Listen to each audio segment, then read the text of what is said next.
ਪਰ ਆਪਣੇ ਲੋਕ ਸਾਰਾ ਦਿਨ ਆਪਣੇ ਵਾਰੀਅਰਸ ਦੇ ਉੱਪਰ ਮਾਨ ਕਰਦੇ ਨੇ। ਹਰੀ ਸਿੰਘ ਨਲਵਾ ਹੋਏ, ਰਣਜੀਤ ਸਿੰਘ ਮਹਾਰਾਜਾ ਹੋਏ, ਅਕਾਲੀ ਫੂਲਾ ਸਿੰਘ ਹੋਏ, ਦੇ ਵਾਰੀਅਰਸ, ਉਹ ਜੰਗਾਂ ਲੜਦੇ ਸੀਗੇ।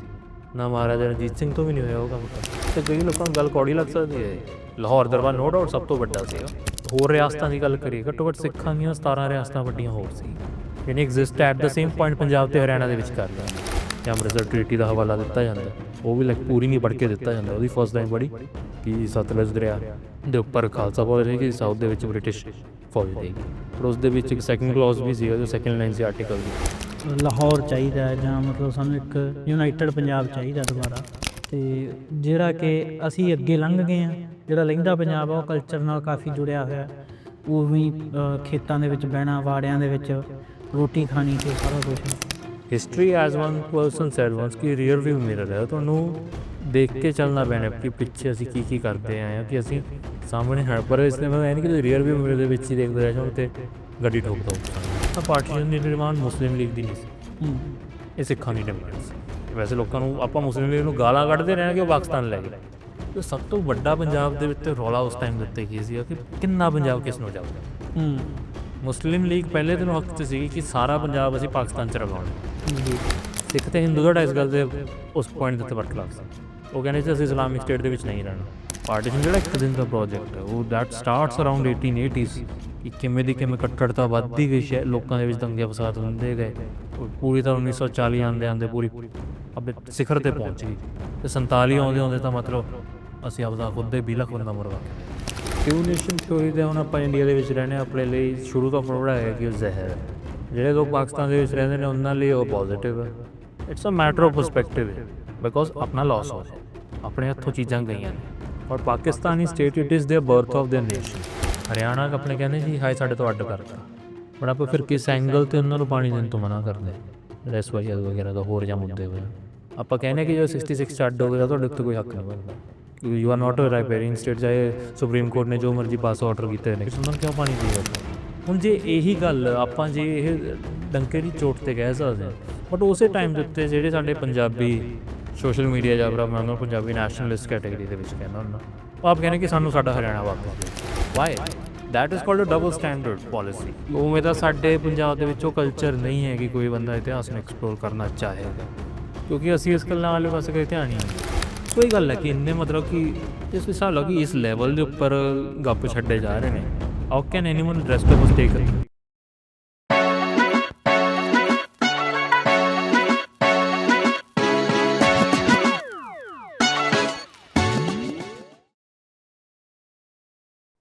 ਦੋਸਤੋ, ਸਵਾਗਤ ਹੈ ਤੁਹਾਡਾ। ਸਾਡੇ ਨਾਲ ਹਰਮਿਲਨ ਸਿੰਘ ਨੇ। ਇੰਸਟਾਗ੍ਰਾਮ ਦੇ ਉੱਤੇ ਤੁਸੀਂ ਦੇਖਿਆ ਹੋਵੇਗਾ, ਤਵਾਰੀਖੇ ਪੰਜਾਬ ਦੇ ਨਾਂ ਨਾਲ ਜਾਣੇ ਜਾਂਦੇ ਨੇ। ਬਹੁਤ ਮਸ਼ਹੂਰ ਨੇ ਅੱਜ ਕੱਲ੍ਹ। ਉਹਨਾਂ ਨਾਲ ਗੱਲਬਾਤ ਕਰਾਂਗੇ ਪੰਜਾਬ ਬਾਰੇ, ਤਵਾਰੀਖੇ ਪੰਜਾਬ ਬਾਰੇ। ਸੋ ਸਵਾਗਤ ਹੈ ਬਿਨਾਂ ਕਿਸੇ ਦੇਰੀ ਤੋਂ ਹਰਮਿਲਨ ਸਿੰਘ ਜੀ। ਸਤਿ ਸ਼੍ਰੀ ਅਕਾਲ ਜੀ। ਤਵਾਰੀਖੇ ਪੰਜਾਬ ਕਿਵੇਂ ਚੱਲਿਆ, ਕੀ ਆਈਡੀਆ ਸੀ ਇਹਦੇ ਪਿੱਛੇ? ਜੇ ਆਪਾਂ ਹੋਰ ਪਾਸੇ ਜਾਣ ਦੀ ਬਜਾਏ ਪਹਿਲਾਂ ਇਹਦੇ ਤੋਂ ਗੱਲ ਸ਼ੁਰੂ ਕਰੀਏ ਤਾਂ। ਸੋ ਪਹਿਲੀ ਗੱਲ ਤਾਂ ਇਹ ਤੁਹਾਡਾ ਮੈਂ ਇੱਕ ਵਾਰੀ ਬਹੁਤ ਬਹੁਤ ਧੰਨਵਾਦ ਕਰਦਾ ਕਿ ਤੁਸੀਂ ਅੱਜ ਮੈਨੂੰ ਇੱਥੇ ਬੁਲਾਇਆ। ਅਤੇ ਸਭ ਤੋਂ ਵੱਡੀ ਗੱਲ ਤਾਂ ਇਹ ਕਿ ਮੈਂ ਕਦੇ ਆਪਣੀ ਜ਼ਿੰਦਗੀ 'ਚ ਨਹੀਂ ਸੋਚਿਆ ਸੀਗਾ ਕਿ ਇਹ ਪੇਜ ਜੋ ਸ਼ੁਰੂ ਕੀਤਾ ਸੀਗਾ ਅੱਜ ਐਵੇਂ ਪੋਡਕਾਸਟ ਹੋ ਗਿਆ ਆਪਣੇ ਜਾਂ ਇੰਟਰਵਿਊ, ਇੱਥੇ ਤੱਕ ਮੈਨੂੰ ਕਦੇ ਲੈ ਕੇ ਵੀ ਆਏਗਾ। ਸੋ ਇਹਦਾ ਜੇ ਤੁਸੀਂ ਬੈਕਡਰੋਪ ਦੇਖਣਾ ਚਾਹੁੰਦੇ ਹੋ ਕਿ ਤਵਾਰੀਖੇ ਪੰਜਾਬ ਦੀ ਸਟਾਰਟਿੰਗ ਕਿਵੇਂ ਹੁੰਦੀ ਹੈ, ਐ ਨਹੀਂ ਮੈਂ ਕਹਿੰਦਾ ਕਿ ਜਿਵੇਂ ਕਿ ਕਈ ਲੋਕ ਕਹਿ ਸਕਦੇ ਨੇ ਕਿ ਇਹ ਤਾਂ ਸ਼ੁਰੂ ਤੋਂ ਹੀ ਕੋਈ ਬਹੁਤ ਵੱਡਾ ਮਾਸਟਰ ਪਲਾਨ ਸੀਗਾ, ਬਿਲਕੁਲ ਨਹੀਂ ਸੀ। ਐਜ਼ ਯੂਜੂਅਲ ਇੱਕ ਕਾਲਜ ਵਾਲੇ ਮੁੰਡੇ ਨੇ ਟਾਈਮ ਪਾਸ ਲਈ ਸਟਾਰਟ ਕੀਤਾ ਸੀ। ਮੈਂ ਥਾਪਰ ਦੇ ਵਿੱਚ ਆਪਦੇ 3rd ਈਅਰ ਦੇ ਵਿੱਚ ਸੀ ਉਸ ਟਾਈਮ ਦੇ ਵਿੱਚ। 2022 ਦੀ ਗੱਲ ਹੈ, ਫਰਵਰੀ ਦੀ ਗੱਲ ਹੈ। ਕੋਵਿਡ ਦਾ ਤੀਜਾ ਲੋਕਡਾਊਨ ਲੱਗਿਆ ਹੋਇਆ ਸੀ ਉਸ ਪੁਆਇੰਟ ਦੇ ਉੱਤੇ। ਤਾਂ ਰਾਤ ਨੂੰ ਬੈਠੇ ਨੂੰ ਨੀਂਦ ਨਹੀਂ ਸੀ ਹਰ ਇੱਕ ਦਿਨ ਵੈਸੇ, ਕਿਉਂਕਿ ਸਾਰਾ ਸਲੀਪ ਸ਼ਡਿਊਲ ਲਿਆ ਪਿਆ ਹੁੰਦਾ ਸੀਗਾ।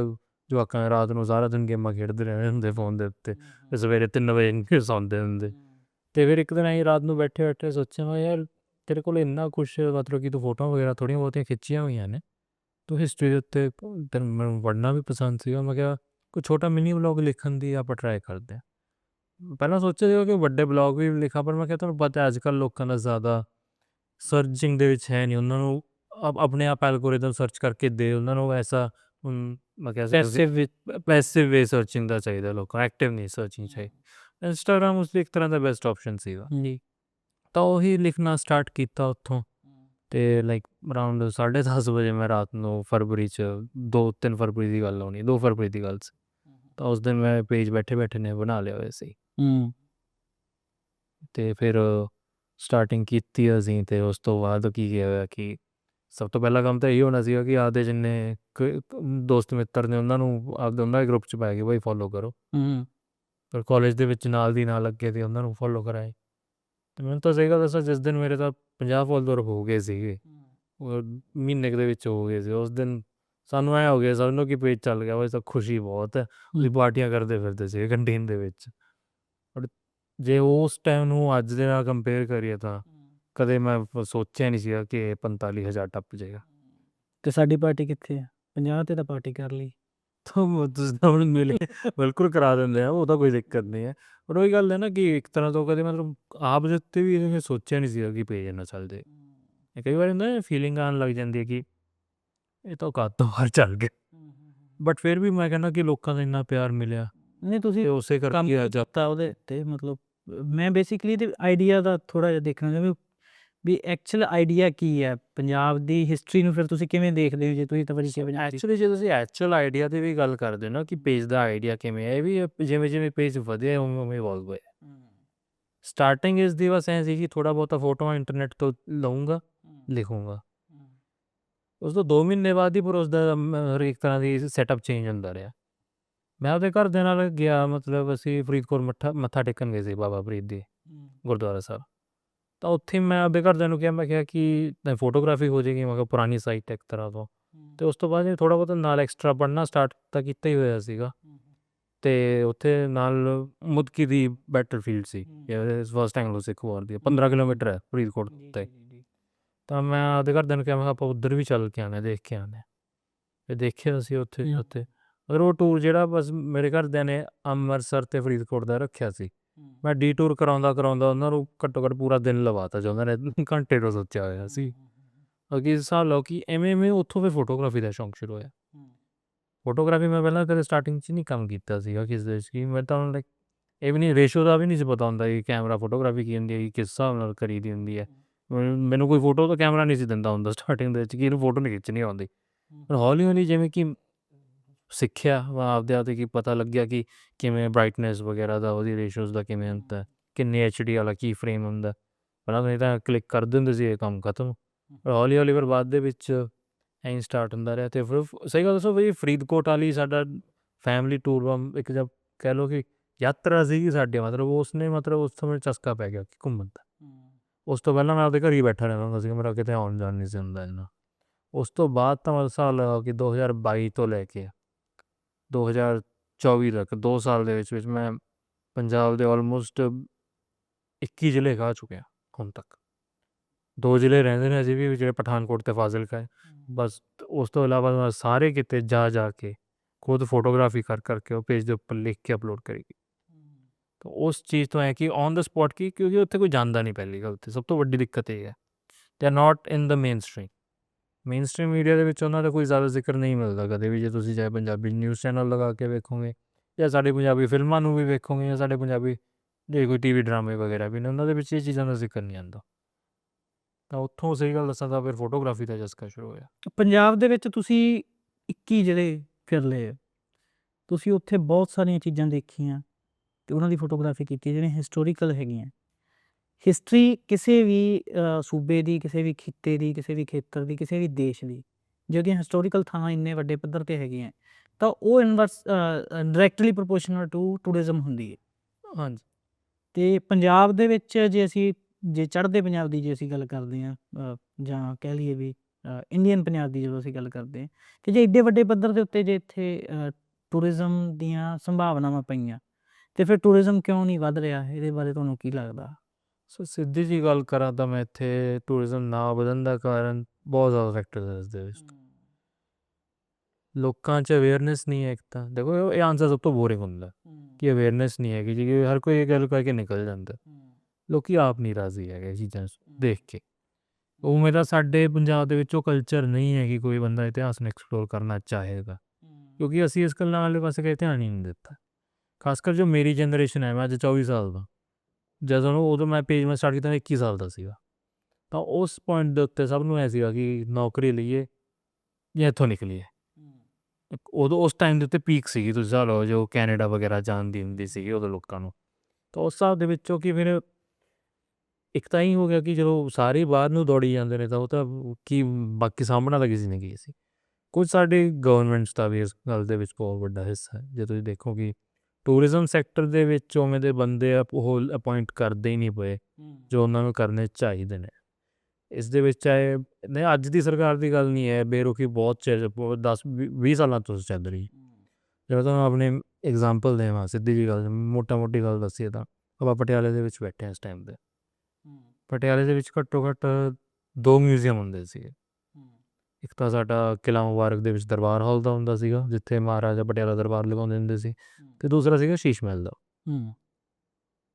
ਅੱਜ ਤੋਂ ਮੈਂ ਮੇਰੇ ਆਪਦੇ ਘਰਦਿਆਂ ਨਾਲ ਅੱਜ ਤੋਂ ਮੈਂ ਘੱਟੋ ਘੱਟ 2008-09 ਦੇ ਵਿੱਚ ਗਿਆ ਸੀਗਾ ਲਾਸਟ ਟਾਈਮ ਉੱਥੇ। ਉਸ ਤੋਂ ਬਾਅਦ 2008-09 ਦੇ ਵਿੱਚ, ਉਦੋਂ ਮੈਂ ਤੀਜੀ ਕਲਾਸ 'ਚ ਸੀਗਾ। ਨਹੀਂ ਦੋਵਾਂ ਦੇ ਵਿੱਚ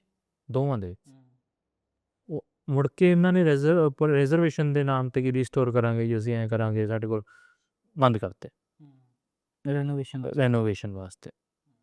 ਉਹ ਐਸੇ ਬੰਦ ਹੋਏ, ਮੇਰੀ ਡਿਗਰੀ ਹੋ ਚੁੱਕੀ, ਉਹ ਨਹੀਂ ਖੁੱਲ੍ਹੇ। ਅਤੇ ਹੁਣ ਮੈਂ ਫਿਰ ਤੋਂ ਗਿਆ ਸੀ, ਕਹਿੰਦੇ ਜੀ ਫਿਰ ਤੋਂ ਰਿਪੇਅਰ ਚੱਲ ਰਹੀ। ਕਿ ਉਸਦਾ ਮਤਲਬ ਇਹਨਾਂ ਦੇ ਕੋਲ ਫੰਡਸ ਨਹੀਂ ਹੁੰਦੇ ਤਾਂ ਤੁਸੀਂ ਉਹਨੂੰ ਪਹਿਲੀ ਗੱਲ ਤਾਂ ਰੀਸਟੋਰ ਕਰਨ ਦਾ ਪੰਗਾ ਲੈਂਦੇ ਹੀ ਕਿਉਂ? ਮੈਨੂੰ ਆਪ ਉਹ ਸ਼ੀਸ਼ ਮਹਿਲ ਦੇ ਵਿੱਚ ਜਿਹੜੇ ਉੱਥੋਂ ਦੇ ਕੇਅਰ ਟੇਕਰ ਹੈਗੇ ਨੇ, ਮਤਲਬ ਆਫਟਰ ਆਲ ਗਵਰਨਮੈਂਟ ਦੇ ਬੰਦੇ ਤਾਂ ਬੈਠੇ ਨੇ ਉੱਥੇ, ਕਹਿੰਦੇ ਸਾਨੂੰ ਸਾਲਾਨਾ ਰੈਵਨਿਊ ਇਸ ਇਕੱਲੇ ਮਿਊਜ਼ੀਅਮ ਤੋਂ 5 ਲੱਖ ਰੁਪਇਆ ਆਉਂਦਾ ਸੀਗਾ 2007 ਦੇ ਵਿੱਚ। ਜਿਹੜਾ ਕਿ ਬੱਸਾਂ 'ਤੇ ਬੱਚੇ ਆਉਂਦੇ ਹੁੰਦੇ ਸੀਗੇ, ਟੂਰ ਆਉਂਦੇ ਹੁੰਦੇ ਸਕੂਲਾਂ ਦੇ, ਚਾਹੇ ਹੋਰ ਲੋਕ ਹੁੰਦੇ ਸੀ, ਘੱਟੋ ਘੱਟ ਦੇਖਣ ਤਾਂ ਆਉਂਦੇ, ਸਾਨੂੰ ਪਤਾ ਤਾਂ ਲੱਗਦਾ ਸਾਡੇ ਸ਼ਹਿਰਾਂ ਵਿੱਚ ਕੀ ਆ। ਉਹ ਵੀ ਟੋਟਲੀ ਬੰਦ ਹੋ ਗਿਆ। ਅਤੇ ਫਿਰ ਬਾਅਦ ਦੇ ਵਿੱਚੋਂ ਤਾਂ ਹੋਰ ਤਾਂ ਸਟੇਟ ਦੇ ਆਪਣਾ ਸ਼ਹਿਰ ਦੇ ਵਿੱਚ ਕੀ ਹੋਣਾ ਹੀ ਕੀ ਸੀਗਾ। ਮਿਊਜ਼ੀਅਮ ਦੋਵੇਂ ਬੰਦ ਪਏ ਨੇ। ਅੱਜ ਵੀ ਉੱਥੇ ਜੋ ਗੱਡੀਆਂ ਪੁਰਾਣੀਆਂ ਖੜ੍ਹੀਆਂ ਨੇ, ਚਾਹੇ ਬੰਦੂਕਾਂ ਨੇ, ਧੂੜਾਂ ਨਾਲ ਢੱਕੀਆਂ ਪਈਆਂ ਨੇ, ਮਿੱਟੀ ਪਈ ਉਹਨਾਂ ਦੇ ਹੁਣ ਇਸ ਟਾਈਮ ਉੱਤੇ ਪੂਰੀ, ਕੋਈ ਦੇਖ ਸੰਭਾਲ ਨਹੀਂ ਹੈਗੀ। ਇੱਥੇ ਮੈਂ ਡਿਪਾਰਟਮੈਂਟ ਦੀ ਵੀ ਗਲਤੀ ਨਹੀਂ ਕਹਿੰਦਾ ਕਿ ਡਿਪਾਰਟਮੈਂਟ ਦੇ ਬੰਦੇ ਤਾਂ ਵਿਚਾਰੇ ਉੱਥੇ ਹੀ ਬੈਠੇ ਨੇ। ਇਹ ਤਾਂ ਹਾਇਰ ਲੈਵਲਸ ਨੂੰ ਚਾਹੀਦਾ ਨਾ। ਖੁਦ ਇੱਕ ਵਾਰੀ ਤਾਂ ਮੈਂ ਅਪਰੋਚ ਕਰਨ ਦੀ ਕੋਸ਼ਿਸ਼ ਕੀਤੀ ਸੀ ਜਿਹੜੇ ਇਸ ਦੇ ਹੈਡ ਨੇ, they are not at all bothered about this. ਮੈਂ ਕਰ ਲਾਂਗੇ ਅਤੇ ਕਹਿੰਦੇ ਨਾ ਆਪਾਂ ਟਿਪੀਕਲ ਬਾਬੂਸ਼ਾਹੀ ਵਾਲਾ ਕੰਮ ਹੋਇਆ ਪਿਆ ਉੱਥੇ ਚੰਡੀਗੜ੍ਹ ਦੇ ਵਿੱਚ। ਤਾਂ ਜਦੋਂ ਸੈਕਟਰੀਏਟ ਹੈ ਇਹਨਾਂ ਦਾ, ਇਹ ਹਾਲ ਹੈ ਇਹਨਾਂ ਦਾ। ਅਤੇ ਕੀ ਤੁਸੀਂ ਲੱਗਦਾ ਕਿ ਇਹ ਪੰਜਾਬ ਦਾ ਵਿਰਸਾ ਸਾਂਭਣਗੇ? ਗੱਲ ਉੱਥੇ ਆ ਜਾਂਦੀ ਹੈ। ਇੱਥੇ ਹੁਣ ਆਪਣੇ ਪੋਲੀਟੀਕਲ ਸਿਸਟਮ ਦੀ ਵੀ ਗੱਲ ਆ ਜਾਂਦੀ ਹੈ। Democracy itself is the best farm of government as per, but ਇਹ ਉੱਥੇ ਕਾਮਯਾਬ ਹੋਏਗੀ ਜਿੱਥੇ ਲੋਕ ਹੀ ਅਵੇਅਰ ਹੋਣਗੇ। ਜੇ ਮਿਨਿਸਟਰ ਆ ਰਹੇ ਨੇ ਉਹ ਇਨਫੈਕਟ ਕੁਝ ਸੁਸਾਇਟੀ 'ਚ ਵੀ ਉੱਠ ਕੇ ਆ ਰਹੇ ਨੇ, ਯਾਰ ਨੋਟ ਡਰੋਪਿੰਗ ਫਰੋਮ ਸਕਾਈ ਔਰ ਐਨੀਥਿੰਗ। 100% ਦੇ ਜਿਹੜੇ ਲੋਕ ਆ ਉਹਨਾਂ ਦੇ ਵਿੱਚੋਂ 5% ਕਰੀਮ ਕਲਾਸ ਨਿਕਲਦੀ ਹੈ, ਅਤੇ ਉਹ 95% ਉਹਨਾਂ ਨੂੰ ਇਲੈਕਟ ਕਰਕੇ ਉੱਤੇ ਭੇਜ ਰਹੀ ਹੈ। ਉਹਨਾਂ ਨੂੰ ਵੀ ਪਤਾ ਲੋਕ ਕੀ ਚਾਹੁੰਦੇ ਨੇ ਅਤੇ ਲੋਕਾਂ ਨੂੰ ਵੀ ਪਤਾ ਸੀ ਕੀ ਚਾਹੁੰਦੇ ਆ। ਸਾਡਾ ਮਤਲਬ ਸਿਸਟਮ ਹੀ ਐਸਾ ਬਣ ਚੁੱਕਿਆ ਕਿ ਅਸੀਂ ਆਪਦੀ ਹਿਊਮਨ ਵੈਲਿਊ ਨੂੰ ਭੁੱਲ ਚੁੱਕੇ ਇੱਕ ਤਰ੍ਹਾਂ ਦਾ। ਇੱਕ ਹੁੰਦਾ ਨਾ, ਤੁਸੀਂ ਕਹਿ ਲਓ ਕਿ ਅਸੀਂ ਤਰੱਕੀ ਕਰਨਾ ਕਿਸ ਨੂੰ ਕਹਿੰਦੇ ਹਾਂ। ਆਪਾਂ ਫੋਰ ਐਗਜ਼ਾਮਪਲ ਦੇਖੀਏ ਜੀ, ਡਿਵੈਲਪਮੈਂਟ ਹੋ ਰਹੀ ਹੈ। What is development actually? ਕਿ ਤੁਸੀਂ ਬਸ 10-10 ਮੰਜ਼ਿਲਾ ਇਮਾਰਤਾਂ ਬਣਾ ਕੇ ਖੜ੍ਹੀਆਂ ਕਰ ਦਿੱਤੀਆਂ ਜਾਣ ਚੰਡੀਗੜ੍ਹ ਮੁਹਾਲੀ ਦੇ ਵਿੱਚ, ਉਸਨੂੰ ਡਿਵੈਲਪਮੈਂਟ ਕਹੋਗੇ? ਨਹੀਂ ਨਾ। ਅਤੇ ਇੱਕ ਹਿਊਮਨ ਦਾ ਕਲਚਰਲ ਵੈਲਿਊ ਹੁੰਦੀ ਹੈ ਕਿ ਇੱਕ ਗੱਲ ਬਹੁਤ ਸਾਰੇ ਲੋਕ ਇਹੋ ਜਿਹੇ ਵੀ ਨੇ ਕਿ ਉਹ ਕਹਿੰਦੇ ਨੇ ਜੀ ਕਿ ਬਸ ਖਾਓ ਐਸ਼ ਕਰੋ, ਪੈਸਾ ਕਮਾਇਆ। ਮੈਂ ਉਸਨੂੰ ਲਾਈਫ ਨਹੀਂ ਕਹਿੰਦਾ ਪਹਿਲੀ ਗੱਲ 'ਤੇ। ਜਿੰਨਾ ਚਿਰ ਤੁਹਾਡੀ ਮਤਲਬ ਇੱਕ ਪਹਿਚਾਣ ਨਹੀਂ ਬਣਦੀ ਉਹਨਾਂ ਚਿਰ ਕਿ ਜਿੰਨਾ ਚਿਰ ਤੁਹਾਡਾ ਵੇ ਆਫ ਲਾਈਫ ਕੈਸਾ ਹੈ, ਜੋ ਕਿ ਤੁਹਾਨੂੰ ਡਿਫਾਈਨ ਕਰੇ ਆਪਣੇ ਆਪ, ਕਿ ਤੁਹਾਨੂੰ ਦੱਸਣਾ ਨਾ ਪਏ, ਉਹ ਸਾਡੇ ਲੋਕਾਂ ਦੇ ਵਿੱਚੋਂ ਖਤਮ ਹੁੰਦੀ ਜਾ ਰਹੀ ਹੈ ਵੈਲਿਊ। ਅਤੇ ਕਾਰਨ ਵੀ ਇਹੀ ਹੈ ਕਿ ਸਾਡੇ ਲੋਕ ਆਪਦੇ ਕਲਚਰ ਨਾਲੋਂ ਟੁੱਟੇ ਹੋਏ ਨੇ। ਅਕਸਰ ਇਹ ਕਹਿ ਦਿੱਤਾ ਜਾਂਦਾ, ਜਿਵੇਂ ਮੰਨ ਲਓ ਤੁਸੀਂ ਮੋਹਾਲੀ ਵਾਲੀ ਐਗਜ਼ਾਮਪਲ ਦਿੱਤੀ ਹੈ ਕਿ ਦੈਟ ਇਜ਼ ਆਵਰ ਪ੍ਰੈਜੈਂਟ ਜੋ ਹੈਗਾ ਹੈ ਚੰਡੀਗੜ੍ਹ, ਮੋਹਾਲੀ ਜਾਂ ਜੋ ਵੀ। ਹਾਂਜੀ। ਅਤੇ ਜੋ ਮਿਊਜ਼ੀਅਮ ਦੇ ਵਿੱਚ ਪਿਆ ਹੈ, ਚਾਹੇ ਪਟਿਆਲੇ ਦਾ ਮਿਊਜ਼ੀਅਮ ਹੈ ਜਾਂ ਕਿਤੇ ਹੋਰ ਦਾ ਮਿਊਜ਼ੀਅਮ, ਦੈਟ ਇਜ਼ ਪਾਸਟ। ਅਤੇ ਵੀ ਅਸੀਂ ਪਾਸਟ ਨੂੰ ਜਿਹੜਾ ਆ ਉਹ ਅਤੀਤ ਨੂੰ ਚਿੰਬੜ ਕੇ ਰਹਿਣਾ ਚਾਹੁੰਦੇ ਹਾਂ। ਅਸੀਂ ਅੱਗੇ ਹੀ ਨਹੀਂ ਦੇਖਦੇ, ਅਸੀਂ ਪਿੱਛੇ ਦੇਖਦੇ ਹਾਂ ਬਹੁਤਾ ਜ਼ਿਆਦਾ, ਜਿਹਨੂੰ ਕੋਟ ਐਂਡ ਕੋਟ ਨੋਸਟੈਲਜੀਆ ਟਾਈਪ।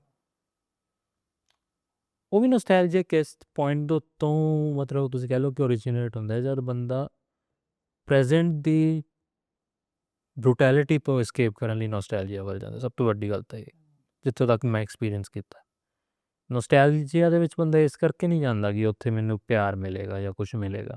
ਹੁਣ ਫੋਰ ਐਗਜ਼ਾਮਪਲ ਜੇ ਮੈਂ ਗੱਲ ਦੱਸਾਂ, ਮਹਾਰਾਜਾ ਰਣਜੀਤ ਸਿੰਘ ਦੇ ਟਾਈਮ ਹਰ ਕੋਈ ਯਾਦ ਕਰਦਾ, ਆਲਮੋਸਟ ਹਰ ਕੋਈ ਕਰਦਾ ਜਿੱਥੇ ਤੱਕ ਮੈਨੂੰ ਪਤਾ ਹੈ। ਬਟ ਉੱਥੇ ਜਾ ਕੇ ਕੋਈ ਰਹਿ ਨਹੀਂ ਸਕਦਾ ਕਿ ਨਾ ਉਸ ਪੁਆਇੰਟ ਦੇ ਵਿੱਚ ਤੁਹਾਨੂੰ ਬਿਜਲੀ ਮਿਲੇਗੀ, ਨਾ ਪੱਕੇ ਘਰ ਮਿਲਣਗੇ। ਕਿਉਂਕਿ ਦੇਖੋ ਸਰਦਾਰ ਜਿਹੜੇ ਅਰਿਸਟੋਕ੍ਰੇਸੀ ਉਹ still is a minority in that point, ਉਹ 10% ਹੀ ਰਹੇਗੀ ਤੁਹਾਡੇ ਕੋਲ। Majority of the population common ਹੀ ਹੈ ਜਿਵੇਂ ਅੱਜ ਹੈ। ਉਹੀ ਗੱਲਾਂ ਆ ਜਾਂਦੀਆਂ ਕਿ ਜਦੋਂ ਆਪਣੇ ਪ੍ਰੈਜ਼ੈਂਟ ਸਿਚੁਏਸ਼ਨ ਇੰਨੀ ਮੰਦੀ ਹਾਲਤ 'ਚ ਹੋ ਜਾਂਦੀ ਕਿ ਜਾਂ ਕੋਈ ਸੁਣਦਾ ਨਹੀਂ ਨਾ, ਫਿਰ ਬੰਦਾ ਇਤਿਹਾਸ ਵੱਲ ਭੱਜਦਾ। ਉਹ ਇਤਿਹਾਸ ਵੱਲ ਇਸ ਕਰਕੇ ਨਹੀਂ ਭੱਜਦਾ ਕਿ ਉਸਨੂੰ ਕੋਈ ਚਾਅ ਹੈ ਉਸਦਾ। ਇੱਕ ਐਸਾ ਪੁਆਇੰਟ ਆ ਜਾਂਦਾ ਕਿ ਉਹ ਆਪਦੇ ਆਪ ਨੂੰ ਇੱਕ ਕੋਪਿੰਗ ਮਕੈਨਿਜ਼ਮ ਕਹਿ ਲਓ ਤੁਸੀਂ ਉਸਨੂੰ, ਨੋਸਟੈਲਜੀਆ ਦਾ। ਕੁਛ ਨੋਸਟੈਲਜੀਆ ਐਸਾ ਵੀ ਹੁੰਦਾ ਜੋ ਕੁਛ ਪਰਸਨਲ ਨਾਲ ਵੀ ਜੁੜਿਆ ਹੁੰਦਾ। ਪਰ ਸਾਡੇ ਪੰਜਾਬ ਦੀ ਸਭ ਤੋਂ ਮੇਨ ਤਰਾਸਦੀ ਰਹੀ ਹੈ ਕਿ ਅਸੀਂ ਨੋਸਟੈਲਜੀਆ ਨੂੰ ਜ਼ਿਆਦਾ ਰਿੜਕ ਰੱਖਿਆ। ਇੰਨਾ ਨਹੀਂ ਹੋਣਾ ਚਾਹੀਦਾ ਕਿ ਉਹ ਤੁਹਾਡੇ 'ਤੇ ਇੰਨਾ ਹਾਵੀ ਹੋ ਜਾਏ ਕਿ ਤੁਸੀਂ ਪ੍ਰੈਜ਼ੈਂਟ ਅਤੇ ਫਿਊਚਰ ਦੀ ਕੇਅਰ ਕਰਨੀ ਛੱਡ ਦਿਓ ਪੂਰੀ। History as one person said once ਕਿ ਰੀਅਰ ਵਿਊ ਮਿਰਰ ਹੈ, ਤੁਹਾਨੂੰ ਦੇਖ ਕੇ ਚੱਲਣਾ ਪੈਣਾ ਕਿ ਪਿੱਛੇ ਅਸੀਂ ਕੀ ਕਰਦੇ ਆਏ ਹਾਂ, ਕਿ ਅਸੀਂ ਸਾਹਮਣੇ ਹੈ। ਪਰ ਇਸ ਨਾਲ ਇਹ ਨਹੀਂ ਕਿ ਰੀਅਰ ਵਿਊ ਮਿਰਰ ਦੇ ਵਿੱਚ ਹੀ ਦੇਖਦੇ ਰਹਿ ਜਾਓ ਅਤੇ ਗੱਡੀ ਠੋਕ ਦਿਓ ਸਾਹਮਣੇ ਜਾਂਦੀ ਨੂੰ। ਨੋਸਟੈਲਜੀਆ ਦਾ ਮੇਨ ਕਾਰਨ ਇਹ ਹੈ ਜੇ ਤੁਸੀਂ ਇਸ ਲੈਵਲ ਦੇ ਉੱਤੇ ਗੱਲ ਕਰਨੀ ਚਾਹੋ। ਤੇ ਫਿਰ ਸਾਨੂੰ ਇਹ ਪੰਜਾਬ ਦੇ ਵਿੱਚ ਇੱਕ ਬੜੀ ਆਮ ਉਹ ਆ ਕਿ ਸਾਨੂੰ ਵਾਕਿਆ ਦੇ ਵਿੱਚ ਉਹ ਲਾਹੌਰ ਦਰਬਾਰ ਚਾਹੀਦਾ, ਲਾਹੌਰ ਚਾਹੀਦਾ, ਜਾਂ ਮਤਲਬ ਸਾਨੂੰ ਇੱਕ ਯੂਨਾਈਟਿਡ ਪੰਜਾਬ ਚਾਹੀਦਾ ਦੁਬਾਰਾ। ਅਤੇ ਜਿਹੜਾ ਕਿ ਅਸੀਂ ਅੱਗੇ ਲੰਘ ਗਏ ਹਾਂ, ਇਹ ਵੀ ਅਕਸਰ ਕਹਿ ਦਿੱਤਾ ਜਾਂਦਾ ਕਿ ਅਸੀਂ ਤਾਂ ਆਪਦੇ ਕਲਚਰ ਤੋਂ ਬਹੁਤ ਟੁੱਟ ਕੇ ਅੱਗੇ ਚਲੇ ਗਏ ਹਾਂ। ਜਿਹੜਾ ਲਹਿੰਦਾ ਪੰਜਾਬ ਆ ਉਹ ਕਲਚਰ ਨਾਲ ਕਾਫੀ ਜੁੜਿਆ ਹੋਇਆ। ਉਹ ਵੀ ਖੇਤਾਂ ਦੇ ਵਿੱਚ ਬਹਿਣਾ, ਵਾੜਿਆਂ ਦੇ ਵਿੱਚ ਰੋਟੀ ਖਾਣੀ ਅਤੇ ਉਹ ਸਾਰਾ ਕੁਛ। ਇੱਥੇ ਮੈਂ ਤੁਹਾਨੂੰ ਵੈਸੇ ਗੱਲ ਦੱਸਦਾ, ਇੱਕ ਜਿਹੜਾ ਯੂਨਾਈਟਿਡ ਪੰਜਾਬ ਦਾ ਕੌਨਸੈਪਟ ਹੈ ਨਾ, ਜੋ ਖਾਸ ਕਰ ਤੁਸੀਂ ਨਾਰਮਲੀ ਵੀ ਮੀਡੀਆ 'ਤੇ ਜਾਂ ਸੋਸ਼ਲ ਮੀਡੀਆ 'ਤੇ ਜਾਂ ਫਿਰ ਪੋਪੂਲਰ ਆਰਟ ਦੇ ਵਿੱਚ ਵੀ ਵੇਖਿਆ ਨਾ, ਉਸ ਦੇ ਵਿੱਚ ਲਹਿੰਦਾ ਪੰਜਾਬ, ਚੜ੍ਹਦਾ ਪੰਜਾਬ ਅਤੇ ਹਿਮਾਚਲ ਅਤੇ ਹਰਿਆਣਾ ਐਡ ਹੁੰਦਾ, ਯੂਜਲੀ ਹੁੰਦਾ ਕਿ ਸਾਡਾ ਜੀ ਪੰਜਾਬ ਕਿੱਡਾ ਹੁੰਦਾ ਸੀਗਾ ਅਤੇ ਕਿੱਡਾ ਕੁ ਰਹਿ ਗਿਆ। It's also consider of the nostalgia minus the reality, ਕਿ ਉਸਦੀ ਉਹ ਐਡਾ ਕਿਉਂ ਰਿਹਾ, ਉਸਨੂੰ ਜ਼ਿਆਦਾਤਰ ਉਹ ਲੋਕ ਕਹਿ ਰਹੇ ਕਿ ਸਾਜ਼ਿਸ਼ ਦੇ ਤੌਰ 'ਤੇ ਵੇਖਦੇ ਨੇ। They are not considering the political and social economic backdrops that led to this point. Main ਕਾਰਨ ਇਹ ਹੈ, ਤੁਸੀਂ ਹੁਣ ਯੂਨਾਈਟਿਡ ਪੰਜਾਬ ਦੀ ਗੱਲ ਕੀਤੀ, ਵਾਟ ਇਜ਼ ਯੂਨਾਈਟਿਡ? ਜੁੜਵਾਂ, ਰਾਈਟ, ਜੁੜਿਆ ਹੋਇਆ, ਇਕੱਠਾ। ਜੇ ਮੈਂ ਤੁਹਾਨੂੰ ਗੱਲ ਦੱਸਾਂ ਕਿ ਇਕੱਠਾ ਪੰਜਾਬ ਪਹਿਲੀ ਵਾਰ, ਜੇ ਮੈਂ ਪੰਜਾਬੀ ਖਿੱਤੇ ਦੀ ਗੱਲ ਕਰਾਂ, ਜੇ ਹਰਿਆਣਾ ਅਤੇ ਹਿਮਾਚਲ ਨੂੰ ਵੀ ਕੱਢਦੀ ਉਸ ਦੇ ਵਿੱਚੋਂ, ਤਾਂ ਬਣਾਇਆ ਹੀ ਅੰਗਰੇਜ਼ਾਂ ਨੇ। ਨਾ ਮਹਾਰਾਜਾ ਰਣਜੀਤ ਸਿੰਘ ਤੋਂ ਵੀ ਨਹੀਂ ਹੋਇਆ ਉਹ ਕੰਮ ਤਾਂ। ਆਪਾਂ ਕਹਿੰਦੇ ਹਾਂ ਕਿ ਕਿਉਂਕਿ ਸਾਡੇ ਸਾਰੇ ਲੋਕਾਂ ਨੂੰ ਨਹੀਂ, ਇਸ ਗੱਲ 'ਤੇ ਕਈ ਲੋਕਾਂ ਨੂੰ ਗੱਲ ਕੌੜੀ ਲੱਗ ਸਕਦੀ ਹੈ। ਮਹਾਰਾਜਾ ਰਣਜੀਤ ਸਿੰਘ ਤੋਂ ਵੀ ਪੂਰਾ ਪੰਜਾਬ ਨਹੀਂ ਸੀ ਆਪਦੇ ਅੰਡਰ ਹੋਇਆ। ਉਹਨਾਂ ਨੇ 90% ਆਪਦੇ ਅੰਡਰ ਕਰ ਲਿਆ ਸੀ, ਨੋ ਡਾਊਟ, ਬਟ ਫਿਰ ਵੀ 10% ਹਿੱਸਾ ਬਾਹਰ ਰਹਿ ਗਿਆ ਸੀਗਾ। ਕਿਉਂਕਿ ਜੋ ਨੇਸ਼ਨ ਸਟੇਟਸ ਦਾ ਕੌਨਸੈਪਟ ਹੈ, it's relatively European and modern. Nation states ਦਾ ਮਤਲਬ ਹੁੰਦਾ ਕਿ ਇੱਕ ਕੌਮਾਂ ਜੋ ਆਪਦੇ ਕਲਚਰ ਅਤੇ ਆਪਦੀ ਬੋਲੀ ਦੇ ਆਧਾਰ ਦੇ ਉੱਤੇ ਇੱਕ ਸਟੇਟ ਐਜ਼ਨ ਮੀਨ ਕਿ ਜੋ ਇੰਡ ਸਟੇਟ ਵਾਲਾ ਸਟਰਕਚਰ, ਦੈਟ ਮੀਨਸ ਸੋਵਰਨਸ ਗਵਰਨਮੈਂਟਲ ਸਟਰਕਚਰ ਬਣਾਉਂਦੀਆਂ ਨੇ, ਉਹ ਲੈਂਗੁਏਜ ਅਤੇ ਨੇਸ਼ਨਹੁੱਡ ਦੇ ਉੱਤੇ ਆਧਾਰਿਤ ਉਹਨੂੰ ਨਹੀਂ ਹੁੰਦਾ। That's relatively very modern. 19th century ਦੇ ਵਿੱਚ ਫਸਟ ਟਾਈਮ ਯੂਰਪ ਦੇ ਵਿੱਚ ਨੇਸ਼ਨ ਸਟੇਟਸ ਦਾ ਉਭਾਰ ਹੁੰਦਾ। ਕਿ ਆਪਾਂ ਕਹਿ ਲਓ ਕਿ ਜਰਮਨੀ ਹੈ, ਕਿ ਜਰਮਨ ਲੋਕਾਂ ਦੀ ਉਹ ਜਰਮਨ ਬੋਲੀ ਹੈ, ਜਰਮਨ ਕਲਚਰ ਹੈ, ਤਾਂ ਉਹਨਾਂ ਦੀ ਕੰਟਰੀ ਹੈ ਜਰਮਨੀ।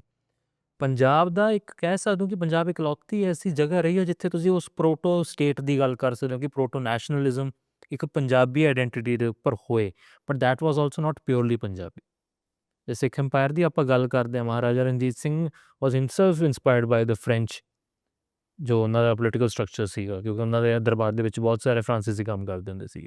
ਉਹਨਾਂ ਨੇ ਮੈਡਲ ਸਿਸਟਮ ਉਸਦਾ ਲਾਈਕ ਟੋਟਲੀ ਇੱਕ ਤਰ੍ਹਾਂ ਦਾ ਇੰਸਪਾਇਰਡ ਸੀਗਾ ਨੈਪੋਲੀਅਨ ਦੇ ਮੈਡਲ ਸਿਸਟਮ ਤੋਂ, ਲੀਜਨ ਡੀ ਆਨਰ ਤੋਂ।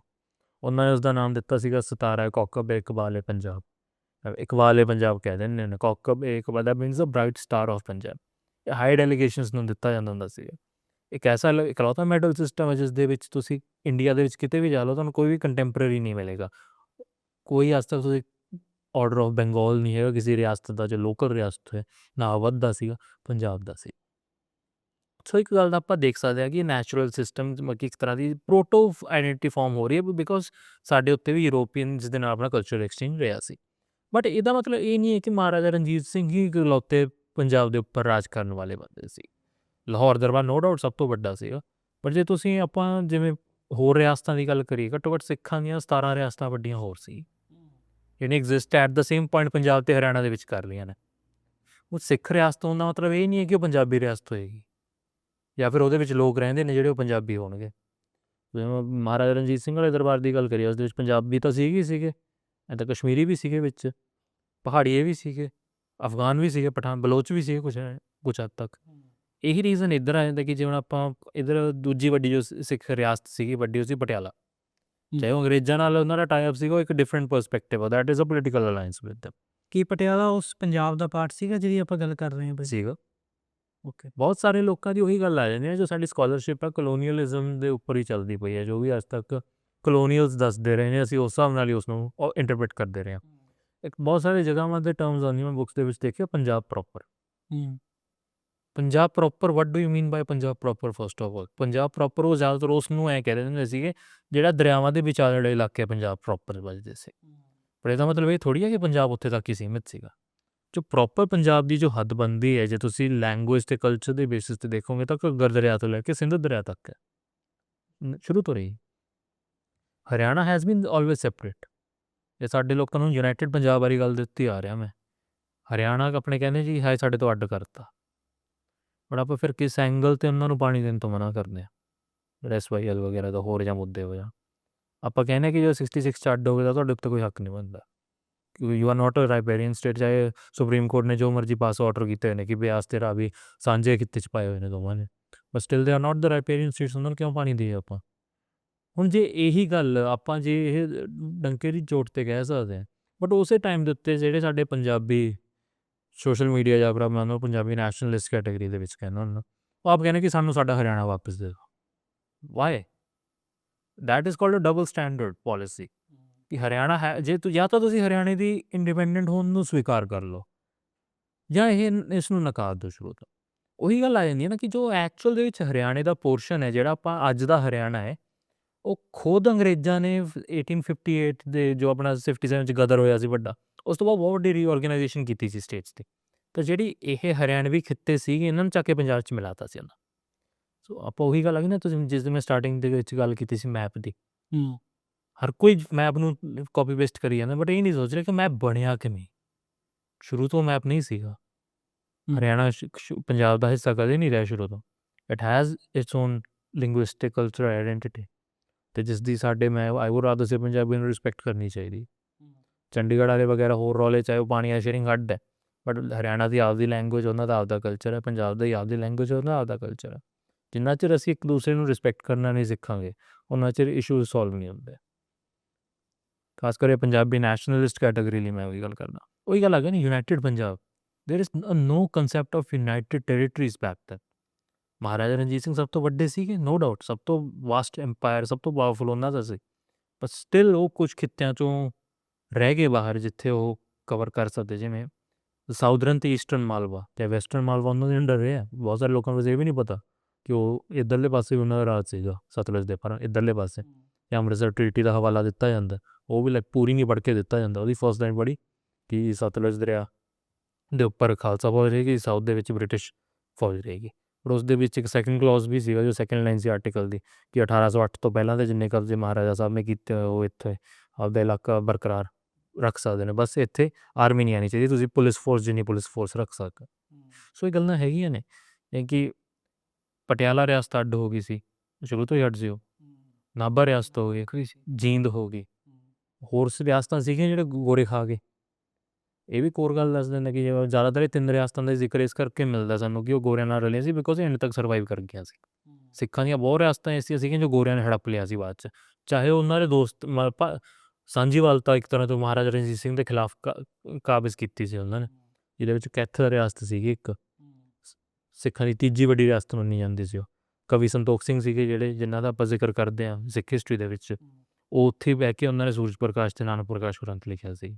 ਬੂੜੀਆ ਰਿਆਸਤ ਸੀਗੀ ਜੋ ਕਿ ਜਗਾਦਰੀ ਦੇ ਨਾਲ, ਕਲਸੀਆ ਰਿਆਸਤ ਸੀਗੀ ਛਛਰੌਲੀ ਡੇਰਾਬੱਸੀ ਦੇ ਇਲਾਕਿਆਂ ਦੇ ਉੱਤੇ, ਲਾਡਵਾ ਸੀਗੀ, ਥਾਣੇਸਰ ਸੀਗੀ, ਬਹੁਤ ਰਿਆਸਤਾਂ ਸੀਗੀਆਂ। 17 ਵੱਡੀਆਂ ਛੋਟੀਆਂ ਰਿਆਸਤਾਂ ਸਿੱਖਾਂ ਦੀਆਂ ਮੰਨੀਆਂ ਜਾਂਦੀਆਂ, ਜਿਸ ਦੇ ਵਿੱਚੋਂ ਜਿਹੜੀਆਂ ਖੁਦ ਫੁਲਕੀਆਂ, ਕਰੋੜਾ ਸਿੰਘੀਆ, ਸਿੰਘਪੁਰੀ ਅਤੇ ਨਿਸ਼ਾਨਾ ਵਾਲੀ ਮਿਸਲ 'ਚੋਂ ਨਿਕਲੀਆਂ ਸੀ, ਜਿਹਨਾਂ ਵਿੱਚੋਂ ਬਚੀਆਂ ਸਿਰਫ ਫੁਲਕੀਆਂ ਅਤੇ ਕਰੋੜਾ ਸਿੰਘੀਆਂ ਵਾਲੀਆਂ ਰਿਆਸਤਾਂ।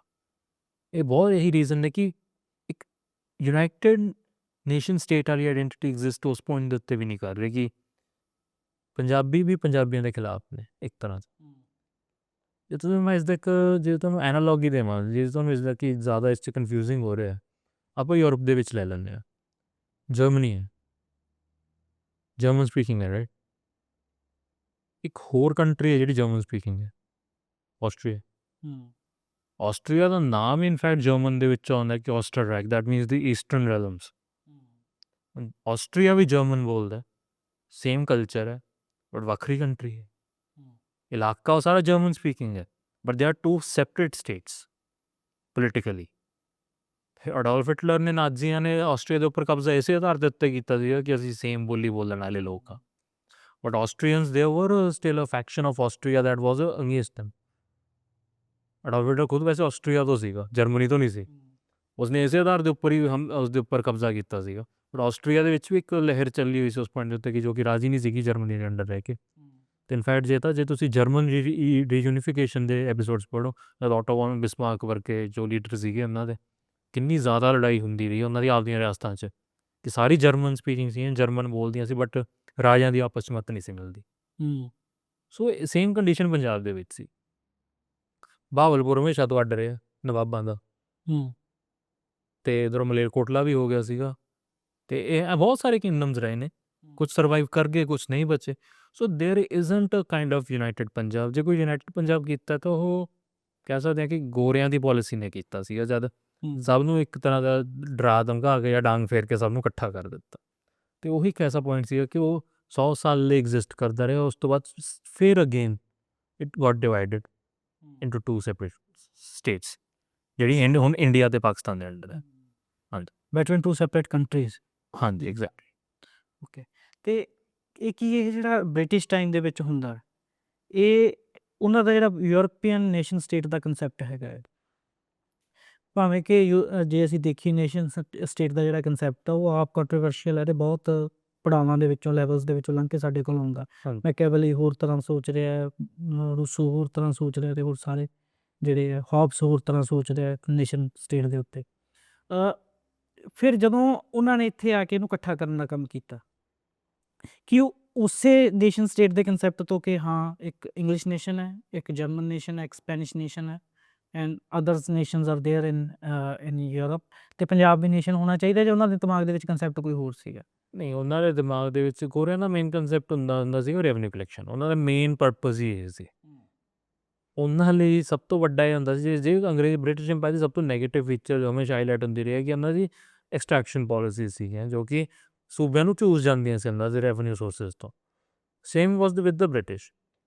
ਹੁਣ ਐਕਚੁਅਲੀ ਗੱਲ ਕੀ ਹੋਈ ਇੱਥੇ, ਬਿਕੋਜ਼ ਉਹਨਾਂ ਨੇ ਕੁਛ ਇਲਾਕਾ ਤਾਂ ਜਿਹੜੀਆਂ ਮੈਂ ਪੰਜਾਬੀ ਬੋਲਦਾ ਸੀਗਾ ਉਹਨਾਂ ਨੂੰ ਤਾਂ ਪੰਜਾਬ ਦੇ ਵਿੱਚ ਰੱਖਣਾ ਹੀ ਸੀ। ਅੰਗਰੇਜ਼ਾਂ ਨੇ ਵੀ ਕੋਈ ਲਿੰਗੁਇਸਟਿਕ ਪੋਲਿਸੀ ਨਹੀਂ ਫੋਲੋ ਕੀਤੀ, ਇਸੇ ਕਰਕੇ ਤਾਂ ਉਹਨਾਂ ਨੇ ਹਰਿਆਣਾ ਇੱਧਰ ਪਾ ਦਿੱਤਾ। There was always a kind of discord. Haryana ਦੇਖੋ ਚਾਹੇ 100 ਸਾਲ ਰਹਿ ਗਿਆ, ਫਿਰ ਵੀ that never culturally integrated into Punjab that much. ਜੇ ਤੁਸੀਂ ਅੱਜ ਵੀ ਦੇਖੋਗੇ ਕਿੰਨੇ ਕੁ ਹਰਿਆਣਵੀ ਆਪਣੇ ਪੰਜਾਬ 'ਚ ਵੱਸਦੇ ਨੇ, ਬਹੁਤ ਥੋੜ੍ਹੇ ਹੋਣਗੇ। ਪੰਜਾਬੀ ਚਾਹੇ ਜਦੋਂ ਪਾਰਟੀਸ਼ਨ ਦੇ ਕਰਕੇ ਉੱਧਰ ਦੀ ਉੱਧਰ ਬਹੁਤ ਚਲੇ ਗਏ, ਪਰ otherwise there are very few Haryanvis in Punjab. ਅਤੇ ਇਹੀ ਗੱਲ ਆ ਜਾਂਦੀ ਹੈ ਕਿ ਹੁਣ ਜੇ ਨੇਸ਼ਨ ਸਟੇਟਸ ਦੀ ਜੇ ਆਪਾਂ ਕੰਸੀਡਰ ਕਰੀਏ ਕਿ ਬ੍ਰਿਟਿਸ਼ ਇੰਪਾਇਰ ਦੀ ਮੇਨ ਸਿਰਦਰਦੀ ਪੰਜਾਬ ਨੂੰ ਇੰਨਾ ਸਾਂਭਣ ਦੀ ਇਸੇ ਕਰਕੇ ਸੀ ਕਿ ਉਹਨਾਂ ਨੇ ਇੱਕ ਤਰ੍ਹਾਂ ਦੀ ਫਰੰਟੀਅਰ ਸਟੇਟ ਸੀ। Maharaja Ranjit Singh after all was a great benefit for British India, not because ਕਿ ਉਹ ਉਹਨਾਂ ਦੇ ਮਤਲਬ ਕਿ ਕੋਈ ਐਲਾਈ ਵਗੈਰਾ ਸੀਗੇ, ਕਿ ਅਫਗਾਨਿਸਤਾਨ ਤੋਂ ਜਿੰਨੇ ਇਨਵੇਜਨ ਵਗੈਰਾ ਹੋਣੇ ਸੀਗੇ ਉਹਨਾਂ ਨੂੰ ਮਹਾਰਾਜਾ ਰਣਜੀਤ ਸਿੰਘ ਆਪਦੇ ਸੋਰਸ ਆਪਦੇ ਐਕਸਪੈਂਸ ਦੇ ਉੱਪਰ ਰੋਕ ਰਹੇ ਸੀ। ਅੰਗਰੇਜ਼ ਓਰੀਜਨਲੀ ਪੰਜਾਬ ਦੇ ਉੱਪਰ ਕਬਜ਼ਾ ਕਦੇ ਨਹੀਂ ਸੀ ਕਰਨਾ ਚਾਹੁੰਦੇ। ਜੇ ਤੁਸੀਂ ਫਸਟ ਐਂਗਲੋ ਸਿੱਖ ਵਾਰ ਦੇ ਬਾਅਦ ਦਾ ਵੇਟ ਦੇਖੋ, ਉਹ ਵੀ ਜਿਵੇਂ ਪਟਿਆਲਾ ਰਿਆਸਤ ਹੈ ਕਿ ਉਹਦੇ ਵਿੱਚ ਆਪਦਾ ਇੱਕ ਰੈਜ਼ੀਡੈਂਟ ਲਗਾ ਦਿੰਦੇ ਸੀਗੇ ਕਿ ਇੰਟਰਨਲੀ ਆਪੇ ਸਾਂਭੋ, ਫੋਰਨ ਪੋਲਿਸੀ ਅਸੀਂ ਦੇਖਾਂਗੇ ਤੁਹਾਡੀ। ਖਰਚਾ ਪਾਣੀ ਮਿਲਟਰੀ ਆਪ ਚੱਕੇਗੀ, ਸਟੇਟ ਵਾਲੀ ਸਰਕਾਰ ਲੋਕਲ, ਫਾਇਦਾ ਸਾਡਾ। ਉਹ ਸੈਕਿੰਡ ਐਂਗਲੋ ਸਿੱਖ ਵਾਰ ਕਰਕੇ ਉਹਨਾਂ ਦੀ ਮਜਬੂਰੀ ਬਣ ਗਈ ਇੱਕ ਪੁਆਇੰਟ ਦੇ ਉੱਤੇ, ਅਤੇ ਕੁਛ ਇੱਕ ਫੈਕਸ਼ਨ ਵੀ ਸੀਗਾ ਉਹਨਾਂ ਦਾ ਲਾਰਡ ਡਲਹੌਜ਼ੀ ਵਾਲਾ ਜੋ ਕਿ ਕਬਜ਼ਾ ਕਰੇ ਇੰਪੀਰੀਅਲਿਸਟ ਐਕਸਪੈਂਸ਼ਨ ਦੀ ਪੋਲਿਸੀ ਨੂੰ ਫੇਵਰ ਕਰਦਾ ਸੀ। ਉਸੇ ਰੀਜ਼ਨ ਦੇ ਚੱਲਦੇ ਉਹਨਾਂ ਨੂੰ ਪੰਜਾਬ ਆਪਦੇ ਅੰਡਰ ਕਰਨਾ ਪਿਆ। ਉਸੇ ਬਟ ਅੰਡਰ ਕਰਨ ਦੇ ਨਾਲ ਉਹਨਾਂ ਦੀ ਸਿਰਦਰਦੀ ਵੀ ਬਣ ਗਈ ਕਿ ਇਸ ਨੂੰ ਪ੍ਰੋਟੈਕਟ ਵੀ ਕਰਨਾ, ਬਿਕੋਜ਼ ਅਫਗਾਨਿਸਤਾਨ ਤੋਂ ਅਜੇ ਵੀ ਬਾਰਡਰ ਓਪਨ ਹੈ ਪੂਰੇ, ਚਾਹੇ ਖੈਬਰ ਦਰਾ ਤੱਕ ਕੰਟਰੋਲ ਹੋ ਗਿਆ, but still the tribes are like ਪਠਾਨਾਂ ਦੇ ਜੋ ਕਬੀਲੇ ਸੀ ਮਾਰ ਮਰਈਆ ਬਹੁਤ ਕਰ ਦਿੰਦੇ ਸੀ, ਤਾਂ ਉਹਨਾਂ ਦੀ ਸਿਰਦਰਦੀ ਬਣ। ਅਤੇ ਇਸੇ ਕਰਕੇ ਉਹਨਾਂ ਨੇ ਫਿਰ ਇੱਥੇ ਇੱਕ ਤਰ੍ਹਾਂ ਦੀ ਰਿਕਰੂਟਮੈਂਟ ਸੈਸ਼ਨ ਜੋ 1857 ਤੋਂ ਬਾਅਦ ਤਾਂ ਲਾਈਕ ਖੁੱਲ੍ਹੀ ਭਰਤੀ ਹੋਣ ਲੱਗ ਗਈ ਸੀ ਇੱਕ ਪੁਆਇੰਟ ਦੇ ਉੱਤੇ। ਪਹਿਲੇ 8 ਸਾਲ ਤਾਂ ਉਹ ਵੀ ਡਰਦੇ ਰਹੇ ਨੇ ਇੱਥੇ ਕਿ ਅਸੀਂ ਇਲਾਕਾ ਦੱਬੇ ਹੈ ਕਿ ਲੋਕ ਸਾਡੇ ਖਿਲਾਫ ਬਾਕੀ ਨਾ ਹੋ ਜਾ, ਬਟ 1857 ਦੇ ਗਦਰ ਤੋਂ ਬਾਅਦ ਉਹਨਾਂ ਨੇ ਫਿਰ ਤੋਂ ਪ੍ਰੋਪਰ ਰਿਕਰੂਟਮੈਂਟ ਜੋ ਮਾਸ ਲੈਵਲ ਦੇ ਉੱਤੇ ਸੀ ਸਟਾਰਟ ਕੀਤੀ। ਅਤੇ ਉਸੇ ਪੁਆਇੰਟ ਦੇ ਉੱਤੇ ਪੰਜਾਬ ਦੀ ਐਜ਼ ਅ ਯੂਨਾਈਟਿਡ ਪੰਜਾਬ ਮੈਂ ਉਹ rather say it was a garrison state, ਜਿਹਨੂੰ ਛਾਉਣੀ ਵਾਲੀ ਸਟੇਟ ਕਹਿ ਸਕਦੇ ਹੋ ਕਿ ਤੁਸੀਂ, ਕਿ ਪੰਜਾਬ ਨੂੰ ਇਸ ਤਰ੍ਹਾਂ ਤੋਂ ਡਿਵੈਲਪ ਕੀਤਾ ਗਿਆ ਕਿ ਜਿੰਨਾ ਮਿਲਟਰੀ ਫੰਡ ਇਸ ਦੇ ਵਿੱਚ ਮਤਲਬ ਪੈਨਸ਼ਨ ਜਾਂ ਗਵਰਨਮੈਂਟ ਜਿੱਥੇ ਫੰਡਿੰਗ ਕਰਦੀ ਸੀ, ਇੱਕ ਐਸਾ ਸੂਬਾ ਸੀ ਜਿੱਥੇ ਬਹੁਤ ਜ਼ਿਆਦਾ ਪੈਸਾ ਸਗੋਂ ਢੋਇਆ ਜਾ ਰਿਹਾ ਸੀ। ਲੈ ਕੇ ਵੀ ਗਏ ਨੇ ਉਹ, ਬਟ ਇੱਕ ਥਾਂ 'ਤੇ ਇਸ 'ਤੇ ਕਮਬੈਕ ਵੀ ਆ ਰਿਹਾ ਇਨ ਦਾ ਫਾਰਮ ਆਫ ਪੈਨਸ਼ਨਸ ਜਾਂ ਹੋਰ ਚੀਜ਼ਾਂ, ਜਾਂ ਕੈਨਾਲ ਕਲੋਨੀਜ਼ ਦੇ ਬੈਨੀਫਿਟਸ ਵਗੈਰਾ ਹੋ ਗਏ, ਕਿ ਉਹਨਾਂ ਨੇ ਇਸ ਖਿੱਤੇ ਦੇ ਲੋਕਾਂ ਨੂੰ ਐਂ ਰੱਖਣਾ ਚਾਹੀਦਾ we have to keep them loyal. Main ਇਹ, ਚਾਹੇ ਉਹਨਾਂ ਨੂੰ ਇਨਾਮ ਦਿਓ, ਜ਼ਮੀਨਾਂ ਦੇ ਲਾਲਚ ਦਿਓ, ਕੁਛ ਮਰਜ਼ੀ ਕਰਕੇ ਇਹਨਾਂ ਨੂੰ ਆਪਦੇ ਨਾਲ ਰੱਖਣਾ। ਅਤੇ ਕੁਛ ਕੁ ਮਤਲਬ ਫਿਰ ਅੱਗੇ ਦੀ ਅੱਗੇ ਇਹਨਾਂ ਦੇ ਜੋ ਅੱਗੇ ਸਬ ਮੂਵਮੈਂਟਸ ਹੁੰਦੀਆਂ ਨੇ, ਜੇ ਵਿੱਚ ਜਾ ਕੇ ਬ੍ਰਿਟਿਸ਼ ਇੰਪਾਇਰ ਨਾਲ ਜੋ ਸੋਸ਼ਲ ਚੇਂਜਸ ਆਉਂਦੇ ਨੇ, ਚਾਹੇ ਉਹ ਕ੍ਰਿਸਚੈਨਿਟੀ ਦਾ ਐਕਸਪੈਂਸ਼ਨ ਹੋਵੇ ਅਤੇ ਉਸ ਦੇ ਰਿਸਪੌਂਸ ਦੇ ਵਿੱਚ ਜੋ ਲੋਕਲ ਰਿਲੀਜਨ ਸੀ ਉਹਨਾਂ ਦੇ ਵਿੱਚ ਰਿਫੋਰਮ ਮੂਵਮੈਂਟਸ ਆਉਂਦੀਆਂ ਨੇ, ਉਹ ਵੀ ਉਸ ਦੇ ਨਾਲ ਇੱਕ ਤਰ੍ਹਾਂ ਦਾ ਉਸਦਾ ਬਾਏ ਪ੍ਰੋਡਕਟ ਕਹਿ ਸਕਦੇ ਹੋ ਤੁਸੀਂ ਜੋ ਬ੍ਰਿਟਿਸ਼ ਇੰਪਾਇਰ ਦਾ ਰਿਹਾ। ਬਟ ਐਜ਼ ਯੂਜੂਅਲ ਜੇ ਤੁਸੀਂ ਕਹੋ ਕਿ ਆਪਣਾ ਖਿੱਤਾ ਪ੍ਰੋਪਰ ਲਿੰਗੁਇਸਟਿਕ ਬੇਸਿਸ ਦੇ, ਉਹ ਫਿਰ 1947 ਤੋਂ ਬਾਅਦ ਹੀ ਬਣਦਾ, ਅਤੇ ਉਹ ਇੰਡੀਆ ਦੇ ਅੰਦਰ ਬਣਦਾ, ਉਹ ਇੰਡੀਆ ਦੇ ਅੰਦਰ ਬਣਦਾ। ਅਤੇ ਪਾਕਿਸਤਾਨ ਦੇ ਵਿੱਚ ਤਾਂ ਉਹ ਪਾਕਿਸਤਾਨ ਦੇ ਵਿੱਚ ਪੰਜਾਬ ਓਨਾ ਹੀ ਹੈ, ਪਰ ਉਹਨਾਂ ਦੇ ਵਿੱਚ ਵੀ ਉਹਨਾਂ ਪਰ ਇਹੀ ਗੱਲ ਹੋਈ ਕਿਉਂਕਿ ਪਾਕਿਸਤਾਨ ਦੇ ਪੰਜਾਬ ਦੇ ਵਿੱਚ ਕੋਈ ਉਸ ਤਰ੍ਹਾਂ ਦੇ ਹਿਸਾਬ ਨਾਲ ਪੰਜਾਬੀ ਨੂੰ ਸਾਂਭਿਆ ਨਹੀਂ ਗਿਆ। ਕੌਨਸ਼ੀਅਸਨੈਸ ਹੈ ਨਹੀਂ, ਲਿੰਗੁਇਸਟਿਕ ਕੌਨਸ਼ੀਅਸਨੈਸ ਹੈ ਨਹੀਂ ਉੱਥੇ। ਜਿਹੜਾ ਐਲੀਟ ਲੈਵਲ ਹੈ ਉਰਦੂ ਨੂੰ ਫੇਵਰ ਕਰਦਾ, ਸਿੱਧੇ ਮੱਥੇ ਕਰਦਾ। ਅੱਜ ਵੀ ਤੁਸੀਂ ਪਾਕਿਸਤਾਨ ਦੇ ਸ਼ਹਿਰਾਂ 'ਚ ਜਾਓਗੇ, ਪੰਜਾਬ ਦੇ ਸ਼ਹਿਰਾਂ ਦੇ ਵਿੱਚ ਉੱਧਰ ਵਰਡ ਉਰਦੂ ਦੇ ਵਿੱਚ ਨੇ ਸਾਰੇ। ਇਹ ਵੀ ਨਹੀਂ ਕਹਿ ਰਿਹਾ ਕਿ ਮੈਂ ਸ਼ਾਹਮੁਖੀ ਦੇ ਵਿੱਚ ਨੇ, ਜੇ ਤੁਸੀਂ ਪੜ੍ਹੋਗੇ ਉਰਦੂ ਹੀ ਹੁੰਦੀ ਹੈ ਸਾਰੀ। ਉਹਦੇ ਨਾਲ ਹਿੰਦੁਸਤਾਨੀ ਲੈਂਗੁਏਜ, ਹਾਂਜੀ, ਉਸ ਦੇ ਨਾਲ ਕੀ ਹੋਇਆ ਹੁਣ ਪਾਕਿਸਤਾਨ ਦੇ ਵਿੱਚ ਕਿ ਉਹ ਫਿਰ 1960s ਦੇ ਵਿੱਚ ਉਹਨਾਂ ਦੇ ਵਿੱਚ ਵੀ ਬਹੁਤ ਜ਼ਿਆਦਾ ਸਬ ਰੀਜਨਲ ਇਸ਼ੂਜ਼ ਪੈਦਾ ਹੋਣ ਲੱਗ। ਸਾਊਥ ਪੰਜਾਬ ਹੈ ਜਿਹੜਾ ਮੁਲਤਾਨ ਦਾ ਇਲਾਕਾ, ਆਪਣੇ ਜਿੰਨੇ ਮੁਲਤਾਨੀ ਨੇ ਆਪਣੇ ਆਪ ਨੂੰ ਪੰਜਾਬੀ ਕਹਿੰਦੇ ਨੇ, ਨੋਰਮਲੀ ਬਹਾਵਲਪੁਰੀ ਵੀ ਆਪਾਂ ਕਹਿੰਦੇ ਹਾਂ ਪੰਜਾਬੀ ਨੇ, ਉੱਥੇ ਉਹ ਆਪਦੀ ਅੱਡ ਮੰਗ ਕਰ ਰਹੇ ਨੇ, ਆਪਦੇ ਨੂੰ ਸਰਾਇਕੀ ਦੱਸਣ ਲੱਗ ਰਹੇ ਨੇ। ਹੌਲੀ ਹੌਲੀ ਇੱਧਰ ਜੇ ਤੁਸੀਂ ਪੋਠੋਹਾਰ ਵਾਲੇ ਪਾਸੇ ਦੀ ਵੀ ਜਾਓਗੇ, ਪਹਾੜਾਂ ਵਾਲੇ ਪਾਸੇ ਕਹਿੰਦੇ ਨੇ ਜੋ ਉੱਧਰ ਦੇ ਉਹਨਾਂ ਦੇ ਇਲਾਕੇ ਜਿਹੜੇ ਜੰਮੂ ਕਸ਼ਮੀਰ ਦੇ ਦੱਬੇ ਹੋਏ ਨੇ ਇਹਨਾਂ ਨੂੰ, ਉਹ ਆਪਦੇ ਨੂੰ ਪਹਾੜੀ ਦੱਸੀ ਜਾਂਦੇ ਨੇ, ਚਾਹੇ ਬੋਲਦੇ ਪ੍ਰੋਪਰਲੀ ਲਿੰਗੁਇਸਟਿਕ ਮਿਊਚੁਅਲੀ ਇੰਟੈਲੀਜੀਬਲ ਹੈ ਉਹਦਾ। ਬੁੱਢਾ ਦਾ ਸਵਾਤ ਹਜ਼ਾਰਾ ਦੇ ਇਲਾਕੇ ਹੋ ਗਏ। ਉਹੀ ਗੱਲ ਆ ਗਈ ਕਿ ਉਹਨਾਂ ਨੇ ਲਿੰਗੁਇਸਟਿਕਲੀ ਲੋਕਾਂ ਨੂੰ ਉਸ ਤਰ੍ਹਾਂ ਨਾਲ ਬਾਈਂਡ ਨਹੀਂ ਕੀਤਾ ਜਿਸ ਹਿਸਾਬ ਨਾਲ ਕਰਨਾ ਚਾਹੀਦਾ ਸੀ। ਤਾਂ ਕੀ ਹੋਇਆ ਉੱਥੇ ਕਿ ਜਿਹੜੇ ਸਬ ਰੀਜਨ ਸੀਗੇ ਪੰਜਾਬ ਦੇ, ਉਹਨਾਂ 'ਚ ਵੀ ਇੱਕ ਡਿਫਰੈਂਟ ਆਈਡੈਂਟੀਟੀ ਇਮਰਜ ਹੋਣ ਲੱਗ ਗਈ ਉਸ ਚੱਕਰ 'ਚ। ਜੋ ਪੰਜਾਬ ਉਸ ਤਰ੍ਹਾਂ ਵੀ ਇੱਕ ਤਰ੍ਹਾਂ ਖਿੰਡਦਾ ਜਾ ਰਿਹਾ ਉੱਧਰ ਦਾ। ਫੋਰ ਐਗਜ਼ਾਮਪਲ ਜੇ ਐਨਾਲੋਗੀ ਦਾ, ਜੇ ਆਪਾਂ ਪੰਜਾਬੀ ਨਾ ਸਮਝਦੇ, ਮਾਝੇ ਵਾਲੇ ਉੱਠ ਖੜ੍ਹਦੇ ਜੀ ਕਿ ਅਸੀਂ ਤਾਂ ਅਸੀਂ ਪੰਜਾਬੀ ਨਹੀਂ, ਅਸੀਂ ਤਾਂ ਮਾਝੇ ਵਾਲੇ ਹਾਂ, ਅਤੇ ਮਾਲਵੇ ਵਾਲੇ ਕਹਿੰਦੇ ਅਸੀਂ ਮਾਲਵੇ ਵਾਲੇ। ਉਹ ਕੰਮ ਉੱਧਰ ਹੋ ਰਿਹਾ ਇਸ ਪੁਆਇੰਟ 'ਤੇ, ਸਾਊਥ ਪੰਜਾਬ ਨੌਰਥ ਪੰਜਾਬ ਦਾ ਰੌਲਾ। ਕਿਉਂਕਿ ਉਹਦੇ ਇਕਨੋਮਿਕ ਅਤੇ ਹੋਰ ਰੀਜ਼ਨਸ ਵੀ ਰਹੇ ਨੇ ਕਿ ਉੱਧਰ ਗਵਰਨਮੈਂਟ ਪਤਾ ਨਹੀਂ ਉਹਨਾਂ ਨੂੰ ਫੰਡਿੰਗ ਘੱਟ ਦਿੰਦੀ ਹੈ, ਕਿ ਉਹਦਾ ਐਲੋਕੇਸ਼ਨ ਨਹੀਂ ਹੁੰਦੀ ਫੰਡਸ ਦੀ, ਉਹ ਵੀ ਰੀਜ਼ਨ ਹੈਗੇ ਨੇ। But still it has been ਬਹੁਤ ਵੱਡਾ ਇਸ਼ੂ ਉੱਧਰ ਹੈ ਕਿ ਇੱਕ ਤਰ੍ਹਾਂ ਦੀ ਲਿੰਗੁਇਸਟਿਕਲੀ ਤੁਸੀਂ ਲੋਕਾਂ ਨੂੰ ਜੋੜ ਨਹੀਂ ਸਕੇ, ਤਾਂ ਉਹ ਲੋਕ ਆਪਸ 'ਚ ਲੜਨ ਲੱਗ ਗਏ। ਕਈ ਵਾਰ ਇਹ ਵੀ ਹੁੰਦਾ ਹੈ ਕਿ ਤੁਸੀਂ ਇੰਨਾ ਅਵੋਇਡ ਕਰ ਦਿੰਦੇ ਹੋ ਕਿਸੇ ਨੂੰ, ਕਿਸੇ ਦੀ ਲੈਂਗੁਏਜ ਨੂੰ, ਜਾਂ ਈਵਨ ਕਿ ਜਿਹੜੀ ਆਪਣੀ ਪਹਿਲਾਂ ਵੀ ਗੱਲ ਹੋ ਰਹੀ ਸੀ, ਕੱਲ੍ਹ ਵੀ ਹੋਈ ਆ, ਕਿ ਡਾਇਲੈਕਟੀਕਲ ਜਿਹੜਾ ਡਾਇਲੈਕਟ ਦਾ ਵੇਰੀਏਸ਼ਨ ਹੁੰਦਾ, ਉਹਨੂੰ ਬਹੁਤ ਵੱਡੇ ਪੱਧਰ ਦੇ ਉੱਤੇ ਕਈ ਵਾਰ ਇਗਨੋਰ ਮਾਰ ਦਿੱਤਾ ਜਾਂਦਾ, ਅਵੋਇਡ ਕਰ ਦਿੱਤਾ ਜਾਂਦਾ। ਅਤੇ ਕਿਤੇ ਨਾ ਕਿਤੇ ਉਹ ਇਸ ਤਰੀਕੇ ਨਾਲ ਨਿਕਲ ਕੇ ਸਾਹਮਣੇ ਆਉਂਦਾ that they use to be consider that ਕਿ this language is their own language and this language is not our language. ਅਤੇ ਉਹ ਬੇਸਿਕਲੀ ਹੁੰਦਾ ਕੀ ਆ, ਹੁੰਦੀਆਂ ਤਾਂ ਲੈਂਗੁਏਜਸ ਵੱਖਰੀਆਂ ਵੱਖਰੀਆਂ ਹੀ ਨੇ, ਇੱਕ ਅੰਬਰੇਲਾ ਹੁੰਦਾ ਉਹਨਾਂ ਦੇ ਉੱਪਰ ਜਿਹੜਾ ਕਿ ਉਹਨਾਂ ਦੇ ਬਿਟਵੀਨ ਕੰਟੈਕਟ ਲੈਂਗੁਏਜ ਬਣਦਾ, ਜਿਵੇਂ ਕਿ ਪੰਜਾਬੀ ਥਰੂ ਆਊਟ ਦਾ ਰੀਜਨ ਬਣਿਆ ਆਪਣੇ ਪੁਆਧ ਤੋਂ ਲੈ ਕੇ, ਜੇ ਅਸੀਂ ਗੱਲ ਕਰਦੇ ਹਾਂ ਪੋਠੋਹਾਰ ਦੀ, ਜੇ ਤੁਸੀਂ ਗੱਲ ਕੀਤੀ ਹੈ, ਜਾਂ ਮਤਲਬ ਪੇਸ਼ਾਵਰ ਦੇ ਜਿਹੜੇ ਨੇੜੇ ਇਲਾਕੇ ਲੱਗ ਜਾਂਦੇ ਆ, ਉਹਨਾਂ ਦੇ ਵਿੱਚ ਇੱਕ ਲਿੰਕ ਕਾਮਨ ਤਾਂ ਸਾਡੀ ਪੰਜਾਬੀ ਨਹੀਂ ਬਣਿਆ, ਸਾਡੀ ਪੰਜਾਬੀ ਲੈਂਗੁਏਜ ਬਣੀ। ਅਤੇ ਉਹਦੇ ਆਧਾਰ ਦੇ ਉੱਤੇ ਜਿਹੜੀ ਆਪਾਂ ਹੁਣ ਤੱਕ ਚਰਚਾ ਕੀਤੀ ਹੈ, ਲਿੰਗੁਇਸਟਿਕਲੀ ਜੇ ਕਿ ਨੇਸ਼ਨ ਬਣਦਾ ਤਾਂ ਉਹਦੇ ਆਧਾਰ ਦੇ ਉੱਤੇ ਨੇਸ਼ਨ ਬਣਦਾ, ਉਸੇ ਪੰਜਾਬੀ ਦੇ ਆਧਾਰ ਦੇ ਉੱਤੇ। ਬਟ ਉਹ ਬਣਿਆ ਨਹੀਂ, ਕਿਉਂਕਿ ਜ਼ਿਆਦਾਤਰ ਕੀ ਹੁੰਦਾ ਕਿ linguistic identity is not the sole factor. ਕਿ ਤੁਸੀਂ ਸੇਮ ਭਾਸ਼ਾ ਬੋਲਦੇ ਹੋ ਜੀ, ਕਿ ਉਹਦੇ ਨਾਲ ਤੁਸੀਂ ਦੇਸ਼ ਬਣਾ ਲਓਗੇ, ਇੰਨਾ ਸਿੰਪਲ ਨਹੀਂ ਹੁੰਦਾ ਕਦੇ ਵੀ ਕੁਛ। ਉਸ ਦੇ ਵਿੱਚ ਫਿਰ ਤੁਹਾਡਾ ਇਕਨੋਮਿਕ ਫੈਕਟਰਸ ਆ ਜਾਂਦੇ ਨੇ, ਪੋਲੀਟੀਕਲ ਫੈਕਟਰਸ ਆ ਜਾਂਦੇ, ਰਿਲੀਜੀਅਸ ਫੈਕਟਰਸ ਆ ਜਾਂਦੇ ਨੇ। ਯੂਜੂਅਲੀ ਆਪਾਂ ਕਹਿ ਲੈਂਦੇ ਹਾਂ ਪਾਰਟੀਸ਼ਨ ਤਾਂ ਜੀ ਬਸ ਰਿਲੀਜਨ ਦੇ ਫੈਕਟਰਸ ਦੇ ਉੱਤੇ, common reason is there. But religion ਵੀ ਬਹੁਤ ਵੱਡਾ ਫੈਕਟਰ ਹੈ। ਚਾਹੇ ਆਪਾਂ ਉਸਨੂੰ ਡਾਊਨ ਪਲੇ ਕਰ ਸਕਦੇ ਹਾਂ ਕਿ 19 ਚੀਜ਼ਾਂ ਮਿਲਦੀਆਂ ਨੇ, ਇੱਕ ਚੀਜ਼ ਡਿਫਰੈਂਟ ਹੈ, ਬਟ ਉਹ ਇੱਕ ਚੀਜ਼ ਦੀ ਵੇਟੇਜ ਹੈ ਨਾ, ਕਈ ਵਾਰ 19 ਦੇ ਬਰਾਬਰ ਹੋ ਜਾਂਦੀ। ਉਹੀ ਰੀਜ਼ਨ ਪਾਰਟੀਸ਼ਨ ਵੇਲੇ ਹੋਈ ਸੀ। ਪਾਰਟੀਸ਼ਨ ਕਿਹੜਾ ਇੱਕ ਦਿਨ ਦਾ ਪ੍ਰੋਜੈਕਟ ਹੈ, ਉਹ ਦੈਟ ਸਟਾਰਟਸ ਅਰਾਊਂਡ 1880s ਕਿ ਕਿਵੇਂ ਦੀ ਕਿਵੇਂ ਕੱਟੜਤਾ ਵੱਧਦੀ ਗਈ, ਲੋਕਾਂ ਦੇ ਵਿੱਚ ਦੰਗੇ ਫਸਾਦ ਹੁੰਦੇ ਗਏ, ਉਹ ਪੂਰੀ ਤਾਂ 1940 ਆਉਂਦੇ ਆਉਂਦੇ ਪੂਰੀ ਆਪਣੇ ਸਿਖਰ 'ਤੇ ਪਹੁੰਚ ਗਈ, ਅਤੇ 47 ਆਉਂਦੇ ਆਉਂਦੇ ਤਾਂ ਮਤਲਬ ਅਸੀਂ ਆਪਦਾ ਖੁਦ ਦੇ 20 ਲੱਖ ਬੰਦਾ ਮਰਵਾ ਕੇ ਪਏ। ਸੋ ਇੱਕ ਫੈਕਟਰ ਇਹ ਵੀ ਰਹਿੰਦਾ ਕਿ ਬੰਦਾ ਕੀ, ਅਤੇ ਕਈ ਵਾਰ ਰੀਜ਼ਨਸ ਵੀ ਐਸੇ ਹੁੰਦੇ ਨੇ ਕਿ ਕਈ ਵਾਰ ਬੰਦਾ ਉਹ ਜਿਹਨੇ ਕਦੇ ਬੰਦਾ ਨਹੀਂ ਮਾਰਿਆ ਹੁੰਦਾ ਉਹ ਵੀ ਬੰਦੇ ਮਾਰਨ 'ਤੇ ਉਤਰਿਆ ਹੁੰਦਾ। ਪਾਰਟੀਸ਼ਨ ਦੇ ਵਿੱਚ ਬਹੁਤ ਕੇਸਿਸ ਹੋਏ ਸੀਗੇ ਜਿਨ੍ਹਾਂ ਨੇ ਕਦੇ ਇੱਕ ਚਿੜੀ ਤੱਕ ਨਹੀਂ ਸੀ ਮਾਰੀ, ਉਹ ਲੋਕਾਂ ਨੇ ਕਤਲੋਗਾਰਤ ਕਰ ਦਿੱਤੀ। ਜੇ ਤੁਸੀਂ ਇਸ਼ਤਿਆਕ ਅਹਿਮਦ ਸਾਹਿਬ ਦੀ ਬੁੱਕ ਪੜ੍ਹੋਗੇ ਕਿ ਕਿਸ ਤਰ੍ਹਾਂ ਨਾਲ ਸਾਈਕੋਲੋਜੀਕਲ ਇੰਪੈਕਟ ਪੈਂਦਾ ਹੈ ਇਸ ਚੀਜ਼ਾਂ ਦਾ, ਉਹ ਬਹੁਤ ਜ਼ਿਆਦਾ ਅੰਡਰਸਕੋਰਡ ਹੈ ਕਿ ਹਿਊਮਨ ਕੀ ਕਰਨ ਦੀ ਕੈਪੇਬਿਲਿਟੀ ਰੱਖਦਾ, ਖਤਰਨਾਕ ਵੀ ਅਤੇ ਚੰਗਾ ਐਸੇ ਡਾਇਰ ਸਿਚੁਏਸ਼ਨ ਦੇ ਵਿੱਚ। ਸੋ ਉਹੀ ਗੱਲ ਆ ਜਾਂਦੀ ਹੈ ਆਪਣੀ ਕਿ ਆਪਾਂ ਗੱਲ ਕਰ ਰਹੇ ਸੀ ਲੋਕਲ ਆਈਡੈਂਟੀਟੀਜ਼ ਦੀ, ਚਾਹੇ ਡਾਇਲੈਕਟਸ ਵਗੈਰਾ ਦੀ ਹੋ। ਸੋ ਡਾਇਲੈਕਟਸ ਹੈਵ ਬੀਨ ਕਿ ਡਾਇਲੈਕਟਸ ਦਾ ਜ਼ਿਆਦਾ ਹੁੰਦਾ ਕਿ ਮਿਊਚੁਅਲੀ ਇੰਟੈਲੀਜੀਬਲ ਹੁੰਦੇ ਹੈ। ਜੇ ਇੱਕ ਲੈਂਗੁਏਜ ਨੂੰ ਦੂਸਰੀ ਲੈਂਗੁਏਜ ਤੋਂ ਸੈਪਰੇਟ ਕਰਦੀ ਹੈ ਨਾ, ਉਹ ਹੁੰਦਾ ਉਸਦੀ ਇੰਟੈਲੀਜੀਬਿਲਿਟੀ। ਜਿਵੇਂ ਹੁਣ ਮੈਂ ਮਤਲਬ ਇਹੀ ਬੋਲਦਾ, ਸਿੰਪਲ ਜੀ ਗੱਲ ਹੈ, ਮੈਨੂੰ ਸ਼ਾਹਪੁਰੀ ਸਮਝ ਆ ਜਾਂਦੀ ਹੈ ਜੇ ਉੱਧਰ ਲਹਿੰਦੇ ਪੰਜਾਬ 'ਚ ਬੋਲੀ ਆ, that means the language is same. 2-3% ਦਾ ਫਰਕ ਹੈ। ਕੁਛ ਸ਼ਬਦ ਹੈਗੇ ਨੇ ਜਿਹੜੇ ਮੈਨੂੰ ਨਹੀਂ ਸਮਝ ਆਉਂਦੇ, ਕੁਛ ਸ਼ਬਦ ਸਾਡੇ ਵਾਲੇ ਇੱਥੇ ਨੇ ਜਿਹਨੇ ਉੱਥੇ ਨਹੀਂ ਸਮਝਿਆ ਜਾਂਦਾ, ਉਹਨੂੰ ਮੀਨਿੰਗ ਡਿਫਰੈਂਟ ਹੋ ਜਾਂਦੇ। ਜੇ ਆਪਾਂ ਖੁਦ ਜ਼ਿਆਦਾ ਦੂਰ ਨਾ ਜਾਈਏ, ਮਾਲਵੇ ਦੇ ਵਿੱਚ ਖੁਦ ਫਰਕ ਪੈ ਜਾਂਦਾ। ਜੇ ਤੁਸੀਂ ਮੋਗਾ ਫਿਰੋਜ਼ਪੁਰ ਵਾਲੇ ਪਾਸੇ ਜਾਓਗੇ ਤਾਂ ਉੱਥੇ ਕਹਿੰਗੇ ਚਲੇ ਆ ਗਿਆ। ਬਠਿੰਡੇ ਮਾਨਸੇ ਵਾਲੇ ਪਾਸੇ ਆਉਂਗੇ ਜਿੱਥੋਂ ਮੈਂ ਆਉਣਾ, ਕਹਿੰਦੇ ਜੀ ਵਗ ਗਿਆ। ਜਦ ਕਿ ਪਾਣੀ ਵਗਦਾ ਹੁੰਦਾ, ਉਹ ਕਹਿੰਦੇ ਉੱਪਰਲੇ ਕਹਿਣਗੇ ਲੋਕ ਨਹੀਂ ਵਗਦੇ ਹੁੰਦੇ, ਪਾਣੀ ਵਗਦਾ ਹੁੰਦਾ, ਪਰ ਸਾਡੇ ਦੋਵੇਂ ਵਗਦੇ ਨੇ। So that is a situation. ਵੈਸੇ ਤਾਂ ਤੁਸੀਂ ਪਤਾ ਨਹੀਂ ਮੋਗੇ ਦੇ ਕਿਸ ਰੀਜਨ ਦੀ ਗੱਲ ਕਰ ਰਹੇ ਹੋ ਜਾਂ ਬਠਿੰਡੇ ਦੇ ਕਿਸ ਰੀਜਨ ਦੀ ਗੱਲ ਕਰ ਰਹੇ ਹੋ। ਦੇ ਕੈਨ ਵੀ, ਮਤਲਬ ਮੈਂ ਇਸ ਗੱਲ ਨੂੰ ਰਿਲੇਟਿਵ ਬਣ ਸਕਦਾ ਕਿ ਇਨ ਦਾ ਰੀਜਨ ਵੀ ਜਿਹੜੀ ਆ ਉਹ ਵੇਰੀਏਸ਼ਨ ਹੋ ਸਕਦੀ ਹੈ। ਵੈਸੇ ਤਾਂ ਮਤਲਬ ਇਹ ਹੈ ਵੀ ਬਠਿੰਡੇ ਵਾਲੇ ਤਾਂ ਜਾਵੜ ਵੀ ਕਹਿੰਦੇ ਆ। ਜਾਵੜ ਜਿਹੜਾ ਬਠਿੰਡਾ ਨੌਰਥ ਹੈ, ਫਰੀਦਕੋਟ ਵਾਲਾ ਇਲਾਕਾ, ਉਹ ਜਾਵੜਿਆ ਕਹਿੰਦਾ। ਜਾਵੜ ਅਸੀਂ ਜੋ ਫਰੀਦਕੋਟ ਹੈ, ਫਰੀਦਕੋਟ ਜਾਵੜਿਆ ਕਹਿੰਦੇ ਸਿੱਧੀ, ਉਹ ਬਹੁਤ ਮਾਨਸਾ ਕਣੀ ਨਹੀਂ ਕਹਿੰਦਾ, ਮਾਨਸਾ ਕਹਿੰਦਾ ਚਲੇ ਜਿੱਧਰ ਸਾਊਥ ਕਨੀ ਤੁਸੀਂ ਜਾਓਗੇ ਅਤੇ ਇੱਕ ਐਸੀ ਹੈ ਕਿ ਬੈਲਟ ਹੈ ਪੂਰੀ। ਜੇ ਤੁਸੀਂ ਉੱਧਰ ਮੁਲਤਾਨ ਵਾਲੇ ਪਾਸੇ ਚੱਲ ਜਾਓਗੇ ਉਹ ਵੀ ਵਾਗਿਆ ਕਹਿੰਦੇ, ਸ਼ਾਹਪੁਰ ਵਾਲੇ ਵੀ ਵਾਗਿਆ ਕਹਿੰਦੇ ਨੇ। ਸੋ ਇੱਕ ਤਰ੍ਹਾਂ ਦੀ ਬਹੁਤ ਜ਼ਿਆਦਾ ਲਿੰਗੁਇਸਟਿਕ ਵੇਰੀਏਸ਼ਨ ਇਲਾਕੇ ਦੇ ਵਿੱਚ ਹੀ ਆ ਜਾਂਦੀਆਂ ਨੇ। ਮਾਝੇ ਦੇ ਵਿੱਚ ਵੀ ਬੋਲੀ ਦਾ ਫਰਕ ਹੈ, ਅੰਮ੍ਰਿਤਸਰ ਅਤੇ ਤਰਨਤਾਰਨ ਦੀ ਬੋਲੀ ਗੁਰਦਾਸਪੁਰ ਵਾਲੀ ਬੋਲੀ ਨਾਲ ਡਿਫਰੈਂਟ ਹੈ ਥੋੜ੍ਹੀ, ਬਟ ਹੈ ਮਾਝੇ। ਦੁਆਬਾ ਛੋਟਾ ਰੀਜਨ ਹੈ, ਦੁਆਬੇ 'ਚ ਵੀ ਫਰਕ ਆ, ਅਤੇ ਕੰਡੀ ਦਾ ਫਰਕ ਹੈ, ਬੇਟ ਦਾ ਫਰਕ ਹੈ, ਬਹੁਤ ਚੀਜ਼ਾਂ ਦਾ। ਬਟ ਡਾਇਲੈਕਟਸ ਦੇ ਵੀ ਅੱਗੇ ਸਭ ਡਾਇਲੈਕਟਸ ਬਣ ਜਾਂਦੇ, ਕਿਉਂਕਿ 20 ਕੋਹ 'ਤੇ ਬੋਲੀ ਬਦਲ ਜਾਂਦੀ ਹੈ।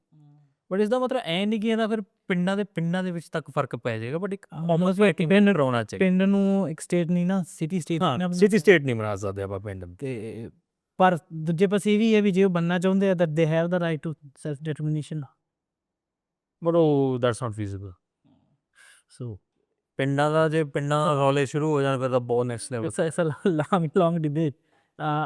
ਮਸਲਾ ਫਿਰ ਉੱਥੇ ਹੀ ਆ ਜਾਂਦਾ ਵੀ ਰਿਲੀਜਨ ਨੇ ਸਾਡੇ ਪਾਰਟੀਸ਼ਨ ਦੇ ਵਿੱਚ ਇੱਕ ਵੱਡਾ ਰੋਲ ਪਲੇ ਕੀਤਾ। ਹਾਂਜੀ, ਬਟ ਉਹ ਕਿਤੇ ਨਾ ਕਿਤੇ ਸਾਡੀ ਕੌਨਸ਼ੀਅਸਨੈਸ ਦੇ ਵਿੱਚ ਇੱਕ ਚੀਜ਼ ਨੂੰ ਕੱਢ ਕੇ ਦੂਜੀ ਚੀਜ਼ ਪਾਉਣ ਵਾਲਾ ਕੰਮ ਕੀਤਾ ਗਿਆ।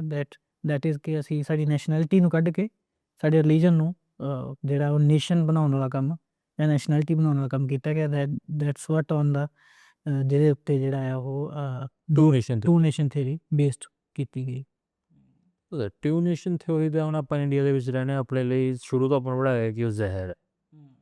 ਜਿਹੜੇ ਲੋਕ ਪਾਕਿਸਤਾਨ ਦੇ ਵਿੱਚ ਰਹਿੰਦੇ ਨੇ ਉਹਨਾਂ ਲਈ ਉਹ ਪੋਜ਼ੀਟਿਵ ਹੈ। It's a matter of perspective ਹੈ। ਟੂ ਨੇਸ਼ਨ ਥਿਊਰੀ ਆਪਾਂ ਕਹਿੰਦੇ ਹਾਂ ਕਿ ਜੀ ਸਭ ਲੋਕ ਕਲਚਰ ਦੇ ਉੱਪਰ ਬਾਈਂਡਿੰਗ ਸੀਗੇ, ਕਿ ਵੰਡਣਾ ਗਲਤ ਸੀਗਾ ਇਸ ਮੁਲਕ ਨੂੰ ਉਸ ਹਿਸਾਬ 'ਤੇ, ਬਿਕੋਜ਼ ਆਪਣਾ ਲੋਸ ਹੋ ਰਿਹਾ, ਆਪਣੇ ਹੱਥੋਂ ਚੀਜ਼ਾਂ ਗਈਆਂ ਨੇ। ਔਰ Pakistani state it is their birth of their nation. Pakistan ਲਈ ਉਸ ਦਾ ਵਜੂਦ ਹੀ inverted commas exactly, because Pakistan ਇਕਲੌਤਾ ਮੁਲਕ ਹੈ ਦੁਨੀਆ ਦਾ ਜਿਹੜਾ ਕਿਸੇ ਰਿਲੀਜਨ ਦੇ ਬੇਸਿਸ ਦੇ ਉੱਪਰ ਉਸ ਦੀ ਬੁਨਿਆਦ ਹੈ।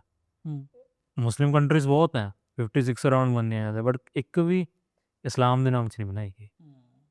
ਟਰਕਮੈਨਿਸਤਾਨ ਇਟਸ ਔਨ ਦਾ ਨਾਮ ਤੋਂ ਤੁਰਕਮੈਨ ਕਲਚਰ ਦੇ ਉੱਪਰ ਹੈ, ਕਜ਼ਕਸਤਾਨ ਕਜ਼ਕ ਕਲਚਰ ਦੇ ਉੱਪਰ ਹੈ, ਚਾਹੇ ਇਸਲਾਮ ਉੱਥੇ ਡੋਮੀਨੇਟ ਰਿਲੀਜਨ ਹੈ। ਟਰਕੀ ਹੈ, ਟਰਕਿਸ਼ ਕਲਚਰ ਦੇ ਉੱਪਰ ਹੋਏਗਾ, Jordan, Arab Saudi. But Pakistan ਐਸੀ ਚੀਜ਼ ਸੀ ਕਿ ਜਿੱਥੇ ਇੱਕ ਉਸਦਾ ਮੇਨ ਟੂ ਨੇਸ਼ਨ ਥਿਊਰੀ ਦਾ ਇਹ ਸੀਗਾ ਕਿ ਹਿੰਦੂ ਅਤੇ ਮੁਸਲਮਾਨ ਵੱਖ-ਵੱਖ ਕੌਮਾਂ ਨੇ, ਇਕੱਠੀਆਂ ਨਹੀਂ ਰਹਿ ਸਕਦੀਆਂ। ਤੇ ਇਕੱਲਾ ਇਹ ਨਹੀਂ ਹੈ ਕਿ ਮੁਸਲਿਮ ਲੀਗ ਦਾ ਰੋਲ What ਸੀ। about the third one? Third one was the biggest problem for the two nation theory. ਜੋ ਟੂ ਨੇਸ਼ਨ ਥਿਊਰੀ ਸੀ actually I would rather say that ਜੋ ਬਣਾਈ ਗਈ ਸੀ ਉਹ ਮੁਗਲ ਪੋਸਟ ਹੈ ਮੁਗਲ ਐਰਾ ਮੁਸਲਿਮ ਐਲੀਟ ਵੱਲੋਂ ਜੋ ਲਖਨਊ ਦੇ ਵਿੱਚ ਬੇਸ ਸੀਗਾ। ਉਹ ਹਿੰਦੂ ਮੁਸਲਿਮ ਦੇ ਐਂਗਲ ਤੋਂ ਹੀ ਸੋਚ ਰਹੇ ਸੀਗੇ। They never considered a third factor ਜਿਹੜਾ ਪੰਜਾਬ ਦੇ ਵਿੱਚ ਆ ਗਿਆ ਸਿੱਖਾਂ ਦਾ। ਉੱਥੇ ਆ ਕੇ ਫਿਰ ਬਹੁਤ ਜ਼ਿਆਦਾ ਕੰਪਲੈਕਸ ਸਿਚੁਏਸ਼ਨ ਇਸੇ ਕਰਕੇ ਪੰਜਾਬ ਦੇ ਵਿੱਚ ਮਾਰਧਾੜ ਜ਼ਿਆਦਾ ਹੋਈ ਹੈ ਬੰਗਾਲ ਨਾਲੋਂ। ਪਾਰਟੀਸ਼ਨ ਤਾਂ ਬੰਗਾਲ 'ਚ ਵੀ ਹੋਈ ਹੈ ਹਿੰਦੂ ਮੁਸਲਿਮ ਦੇ ਬੇਸਿਸ ਦੇ ਉੱਪਰ ਹੀ ਹੋਈ ਉਹ ਵੀ, ਬਟ ਉੱਥੇ ਮਾਰਧਾੜ ਇਸ ਲੈਵਲ 'ਤੇ ਨਹੀਂ ਹੋਈ ਕਿਉਂਕਿ ਉੱਥੇ ਮਹਾਤਮਾ ਗਾਂਧੀ ਵੀ ਸੀਗੇ, ਕੁਛ ਉਹਨਾਂ ਦਾ ਵੀ ਰੋਲ ਰਿਹਾ ਸੀਗਾ ਕਿ ਲੋਕ ਸ਼ਾਂਤ ਹੋ ਜਾਣਗੇ। ਪੰਜਾਬ ਵੀ ਆਉਣਾ ਚਾਹੁੰਦੇ ਸੀ ਉਹ, ਬਟ ਉਰੇ ਉਹਨਾਂ ਦਾ ਪ੍ਰਭਾਵ ਸ਼ੁਰੂ ਤੋਂ ਇੰਨਾ ਸੀਗਾ ਨਹੀਂ, ਤਾਂ ਇਸ ਕਰਕੇ ਉਹਨਾਂ ਨੇ ਕਿਸੇ ਸੁਣੀ ਨਹੀਂ, ਅਤੇ ਇਸ ਕਰਕੇ ਮਾਰਧਾੜ ਹੱਦਾਂ ਪਾਰ ਕਰ ਗਈ ਸੀ। ਸੋ ਇਹ ਬਹੁਤ ਰੀਜ਼ਨਸ ਰਹੇ ਨੇ ਕਿ ਰਿਲੀਜਨ ਫੈਕਟਰ ਹੈ, ਰਿਲੀਜੀਅਸ ਆਈਡੈਂਟੀਟੀ ਐਗਜ਼ਿਸਟ ਕਰਦੀ ਹੈ, ਬਟ ਉਸ ਸਮੇਂ ਕੀ ਹੋਇਆ over to call other factors. ਜੇ ਮੈਂ ਗਿਆ ਨਾ 19 ਫੈਕਟਰ ਹੋਰ ਵੀ ਸੀਗੇ, ਬੀਮਾ ਆਖਰੀ ਸੀ ਇਕੱਲਾ ਸੀ, but it overweight all other 90। ਉਹ ਕੰਮ ਪਾਰਟੀਸ਼ਨ 'ਚ ਹੋਇਆ। ਤੇ ਪਾਰਟੀਸ਼ਨ ਦੀ ਹੋਰ ਗੱਲ ਦੱਸਾਂ, ਪਾਰਟੀਸ਼ਨ ਦੀ ਡਿਮਾਂਡ ਮੁਸਲਿਮ ਲੀਗ ਦੀ ਨਹੀਂ ਸੀ, ਇਹ ਸਿੱਖਾਂ ਦੀ ਡਿਮਾਂਡ ਸੀ। ਵੈਸੇ ਲੋਕਾਂ ਨੂੰ ਆਪਾਂ ਮੁਸਲਿਮ ਲੀਗ ਨੂੰ ਗਾਲਾਂ ਕੱਢਦੇ ਰਹੇ ਕਿ ਉਹ ਪਾਕਿਸਤਾਨ ਲੈ ਗਏ। ਇਹ ਸਭ ਤੋਂ ਵੱਡਾ ਪੰਜਾਬ ਦੇ ਉੱਤੇ ਰੌਲਾ ਉਸ ਟਾਈਮ ਦੇ ਉੱਤੇ ਕੀ ਸੀਗਾ ਕਿ ਕਿੰਨਾ ਪੰਜਾਬ ਕਿਸ ਨੂੰ ਜਾਊਗਾ। ਮੁਸਲਿਮ ਲੀਗ ਪਹਿਲੇ ਦਿਨ ਹੱਕ 'ਚ ਸੀ ਕਿ ਸਾਰਾ ਪੰਜਾਬ ਅਸੀਂ ਪਾਕਿਸਤਾਨ 'ਚ ਰਲਾਉਣਾ ਜੀ। ਸਿੱਖ ਅਤੇ ਹਿੰਦੂ ਤੁਹਾਡਾ ਇਸ ਗੱਲ ਦੇ ਉਸ ਪੁਆਇੰਟ ਦੇ ਉੱਤੇ ਵਰਖਲਾਫ ਸੀ। ਉਹ ਕਹਿੰਦੇ ਸੀ ਅਸੀਂ ਇਸਲਾਮਿਕ ਸਟੇਟ ਦੇ ਵਿੱਚ ਨਹੀਂ ਰਹਿਣਾ, ਕਿ ਸਾਨੂੰ ਵੱਖ ਪੰਜਾਬ ਚਾਹੀਦਾ। ਅਕਾਲੀ ਦਲ ਦੀ ਡਿਮਾਂਡ ਇਹ ਸੀ, ਬਟ ਹੁਣ ਇੱਥੇ ਇਹਦਾ ਮਤਲਬ ਇਹ ਨਹੀਂ ਕਿ ਅਕਾਲੀ ਦਲ ਦੀ ਡਿਮਾਂਡ ਉਸ ਤਰ੍ਹਾਂ ਤੋਂ ਸੀ ਜਿਵੇਂ ਵੰਡ ਪੈ ਗਈ। ਅਕਾਲੀ ਦਲ ਦੀ ਡਿਮਾਂਡ ਇਹ ਸੀ ਕਿ ਜਿੰਨਾ ਪੰਜਾਬ ਸਾਡੇ ਹਿੱਸੇ ਹੋਣਾ ਚਾਹੀਦਾ ਉਹ ਚਨਾਬ ਦਰਿਆ ਤੱਕ ਹੋਣਾ ਚਾਹੀਦਾ, ਕਿਉਂਕਿ ਅਸੀਂ ਸਾਡੇ ਪੁਰਖਿਆਂ ਨੇ ਉੱਥੇ ਜਾ ਕੇ ਕਨਾਲ ਕਲੋਨੀਜ਼ ਵਾਲਾ ਉਹ ਤਾਂ ਇਕਨੋਮਿਕ ਵੇਟੇਜ ਦੇ ਉੱਪਰ ਵੀ ਬੇਸਿਸ ਸੀ। ਸਭ ਤੋਂ ਵੱਡੀ ਡਿਬੇਟ ਜਿਹੜੀ ਰੈਡਕਲਿਫ 'ਤੇ ਆਉਣ ਤੋਂ ਪਹਿਲਾਂ ਉਹ ਚੱਲੀ ਗਈ ਹੈ ਨਾ ਪਾਰਟੀਸ਼ਨ ਦੇ ਵਿੱਚ, ਉਹਨਾਂ ਦੀ ਮੇਨ ਇਹ ਸੀ ਕਿ ਤੁਸੀਂ ਇਕੱਲਾ ਰਿਲੀਜੀਅਸ ਫੈਕਟਰ ਨੂੰ ਇਨਕਲੂਡ ਨਾ ਕਰੋ ਪਾਰਟੀਸ਼ਨ ਦੇ ਵਿਸ਼ੇ ਦੇ ਵਿੱਚ, ਇਕਨੋਮਿਕ ਫੈਕਟਰ ਵੀ ਲੈ ਕੇ ਆਓ ਕਿ ਕਿਹੜੀ ਕਿਸ ਕਮਿਊਨਿਟੀ ਦੀ ਕਿੰਨੀ ਦੇਣ ਹੈ। ਅਤੇ ਮੁਸਲਮਾਨ ਉਹ ਕਹਿੰਦੇ ਸੀ ਤੁਸੀਂ ਕਿ ਮੁਸਲਿਮ ਜ਼ਿਆਦਾ ਨੇ ਵੈਸਟ ਪੰਜਾਬ ਦੇ ਵਿੱਚ, ਕਿ ਉਸ ਬੇਸਿਸ 'ਤੇ ਤੁਸੀਂ ਉੱਧਰ ਸਾਰਾ ਪੰਜਾਬ ਲੈਣ ਨੂੰ ਫਿਰਦੇ ਹੋ, ਬਟ ਜਿੰਨੀ ਇੰਡਸਟਰੀਅਲ ਆਊਟਪੁੱਟ ਹੋ ਗਈ ਜਾਂ ਇਕਨੋਮਿਕ ਗਰੋਥ ਹੈ, ਚਾਹੇ ਐਗਰੀਕਲਚਰ ਦੇ ਵਿੱਚ ਹੈ ਜਾਂ ਟ੍ਰੇਡਿੰਗ ਦੇ ਵਿੱਚ ਹੈ, ਉਹ 'ਚ ਸਿੱਖ ਅਤੇ ਹਿੰਦੂ ਡੋਮੀਨੇਟਿੰਗ ਕਰ ਰਹੇ ਨੇ ਉੱਧਰਲੇ ਪਾਸੇ ਵੀ। ਇਹੀ ਰੀਜ਼ਨ ਸੀਗਾ ਕਿ ਲਾਇਲਪੁਰ ਤੱਕ ਜ਼ਿਆਦਾ ਪ੍ਰੋਪਰਟੀ ਹਿੰਦੂਆਂ ਅਤੇ ਸਿੱਖਾਂ ਦੇ ਨਾਮ ਦੇ ਉੱਤੇ ਸੀ, ਬਟ ਉਹ ਇਕਨੋਮਿਕ ਫੈਕਟਰ ਐਂਡ ਦੇ ਉੱਤੇ ਕੰਸੀਡਰ ਨਹੀਂ ਕੀਤਾ ਗਿਆ। ਇਸੇ ਕਰਕੇ ਮਟੀਰੀਅਲ ਲੋਸ ਜਿੰਨਾ ਜ਼ਮੀਨਾਂ ਦਾ ਜਿਹੜਾ ਆਪਾਂ ਅਕਸਰ ਆਪਣੇ ਬਜ਼ੁਰਗਾਂ ਦੇ ਸੁਣਿਆ ਕਿ ਸਾਡੀ ਇੰਨੇ 200 300 ਕਿੱਲਾ ਉੱਧਰ ਰਹਿ ਗਿਆ, ਇਹੀ ਰੀਜ਼ਨ ਹੈ। ਆਪਣੇ ਲਈ ਉਹ ਲੋਸ ਹੋਇਆ, ਬਟ ਸਿੰਸ ਮੁਸਲਿਮ ਕਮਿਊਨਿਟੀ ਚਾਹੇ ਨੰਬਰ ਦੇ ਵਿੱਚ ਜ਼ਿਆਦਾ ਸੀ, ਇਟ ਵਾਸ ਇਕਨੋਮਿਕਲੀ ਇੰਪਾਵਰਿਸ਼ਡ, ਰਿਲੇਟਿਵਲੀ ਗਰੀਬ ਸੀਗੇ ਕੰਪੈਰੇਟਿਵਲੀ, ਤਾਂ ਉੱਧਰੋਂ ਇੱਧਰੋਂ ਜਾ ਕੇ ਜਿਹੜੇ ਉੱਧਰ ਪਾਸੇ ਨੇ ਉਹਨਾਂ ਨੂੰ ਜ਼ਮੀਨਾਂ ਜ਼ਿਆਦਾ ਮਿਲੀਆਂ, ਕਿਉਂਕਿ ਉੱਥੇ ਟੱਕ ਜ਼ਿਆਦਾ ਵੱਡੇ ਸੀਗੇ। ਜਿਹੜੇ ਉੱਧਰੋਂ ਇੱਧਰ ਆਏ ਇਹਨਾਂ ਨੂੰ ਜ਼ਮੀਨਾਂ ਘੱਟ ਮਿਲੀਆਂ ਕਿਉਂਕਿ ਇਲਾਕਾ ਏਰੀਆ ਛੋਟਾ ਸੀ ਇੱਧਰਲੇ ਪਾਸੇ। ਸੋ ਬਹੁਤ ਚੀਜ਼ਾਂ ਇਸ ਨੂੰ ਇਨਫਲੂਐਂਸ ਕਰ ਰਹੀਆਂ ਨੇ। ਸੋ ਓਵਰਆਲ ਜੇ ਤੁਸੀਂ ਇੱਕ ਹੁਣ 3 ਜਨਰੇਸ਼ਨ ਜਿਹੜਾ ਬੰਦਾ ਪਾਕਿਸਤਾਨ 'ਚ ਪੈਦਾ ਹੋ ਗਿਆ, ਉਸ ਲਈ ਪਾਕਿਸਤਾਨ ਇਜ਼ ਹੋਮ। ਆਪਾਂ ਚਾਹੇ ਜਿੰਨਾ ਮਰਜ਼ੀ ਉਸਨੂੰ ਆਪਾਂ ਕੰਸੀਡਰ ਕਰੀ ਜਾਈਏ, ਆਪਾਂ ਦਿਸ ਇਜ਼ ਅ ਰਿਐਲਿਟੀ।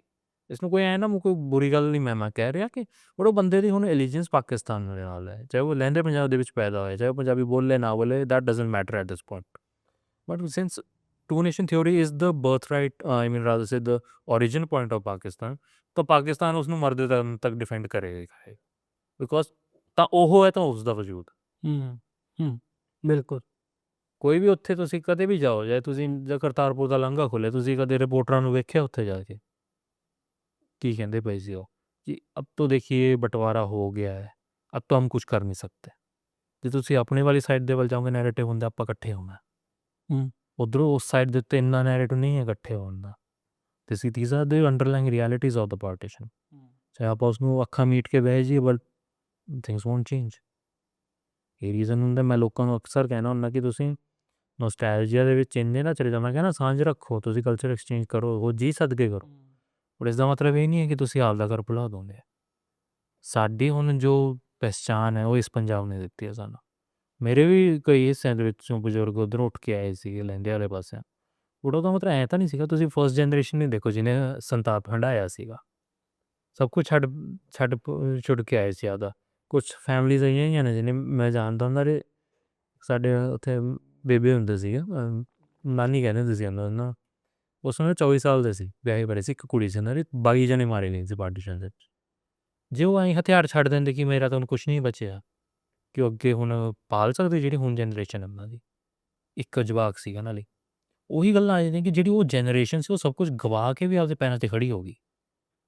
ਜਿਹੜੀ ਥਰਡ ਜਨਰੇਸ਼ਨ ਜੋ ਸਾਡੀ ਜਨਰੇਸ਼ਨ ਹੈ it's still dyeing in a nostalgia, ਜਿਹੜਾ ਸ਼ੁਡਨਟ ਬੀ ਲਾਈਕ ਕੰਸੀਡਰ ਕਿ ਉਹ ਪੰਜਾਬ ਨੂੰ ਕਿਸੇ ਵੀ ਪਰਸਪੈਕਟਿਵ ਤੋਂ ਹੈਲਪ ਨਹੀਂ ਕਰ ਰਿਹਾ। ਹੁਣ ਆਪਾਂ ਹੁਣ ਲਿਟਰਲੀ ਸਭ ਤੋਂ ਔਖਾ ਟਾਈਮ ਲੰਘਿਆ ਆਪਣੇ ਤੇ ਪਿੱਛੇ 5 ਦਿਨਾਂ ਦੇ ਵਿੱਚ, ਜੋ ਪੰਜਾਬ ਦੇ ਉੱਤੇ ਮਤਲਬ ਮਿਸਾਈਲਾਂ ਪਾਗਲਾਂ ਵਾਂਗੂ ਚੱਲ ਰਹੀਆਂ ਸੀਗੀਆਂ, ਦੋਵੇਂ ਪਾਸੇ ਚੱਲ ਰਹੀਆਂ ਸੀ।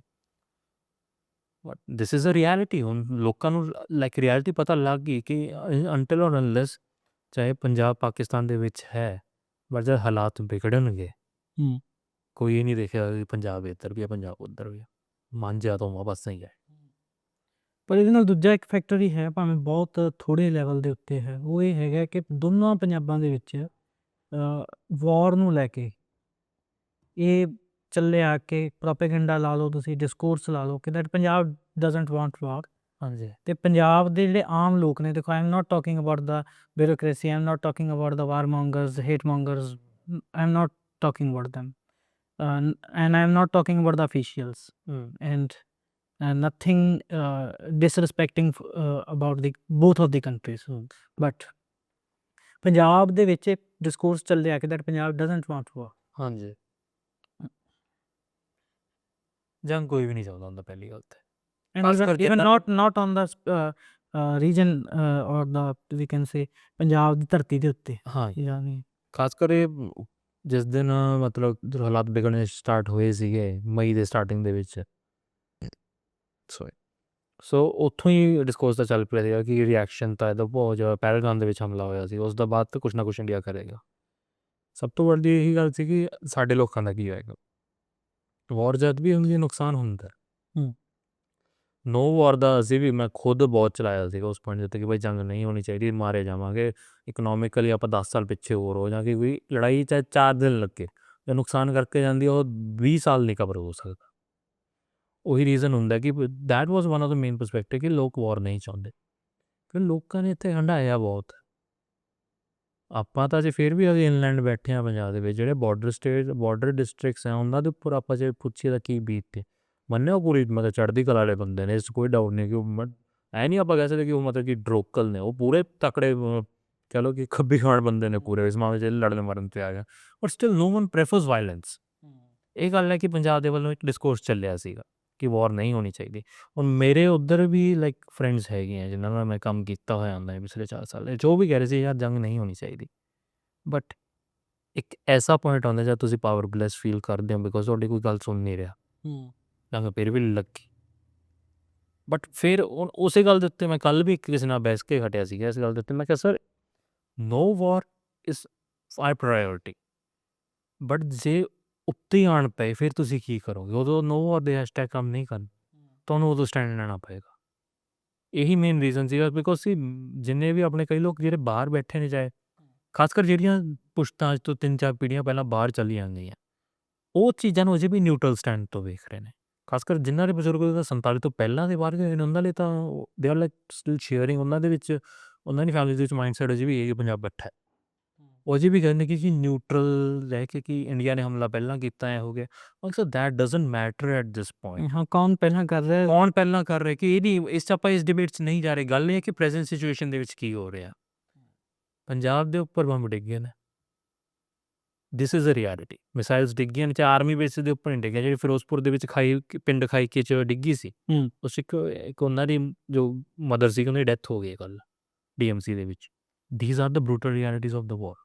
ਕਿ ਇਹ ਸਭ ਜਨੀਵਾ ਕਨਵੈਨਸ਼ਨਸ ਵਗੈਰਾ ਹੁੰਦੇ ਨੇ ਨਾ, ਇਹ ਪੇਪਰ ਦੇ ਉੱਪਰ ਹੁੰਦੇ ਆ, ਪਰ ਜਦ ਤੋਪਾਂ ਕੋਲੇ ਚੱਲਣ ਲੱਗ ਜਾਂਦੇ ਨੇ ਉਹਨੇ ਇਹ ਨਹੀਂ ਦੇਖਣਾ ਕਿ ਕਿਹੜਾ ਸਿਵੀਲੀਅਨ ਹੈ ਕਿਹੜਾ ਮਿਲਟਰੀ ਵਾਲਾ। ਤੋ ਇਹ ਹੋਇਆ ਸਾਡੇ ਨਾਲ, ਜਲੰਧਰ ਦੇ ਉੱਪਰ ਵਾਰੀ ਬਿਮਾਰੀ ਹੋਈ, ਅੰਮ੍ਰਿਤਸਰ ਦੇ ਉੱਪਰ ਵਾਰੀ ਬਿਮਾਰੀ ਹੈ, ਫਿਰੋਜ਼ਪੁਰ, ਫਾਜ਼ਿਲਕਾ, ਬਟਾਲਾ, ਇਨਫੈਕਟ ਮਾਨਸਾ ਤੱਕ ਜਾਂ ਚੰਡੀਗੜ੍ਹ ਤੱਕ ਮਾਰ ਹੋ ਕੇ ਗਈ ਹੈ ਇਸ ਵਾਰ ਤਾਂ।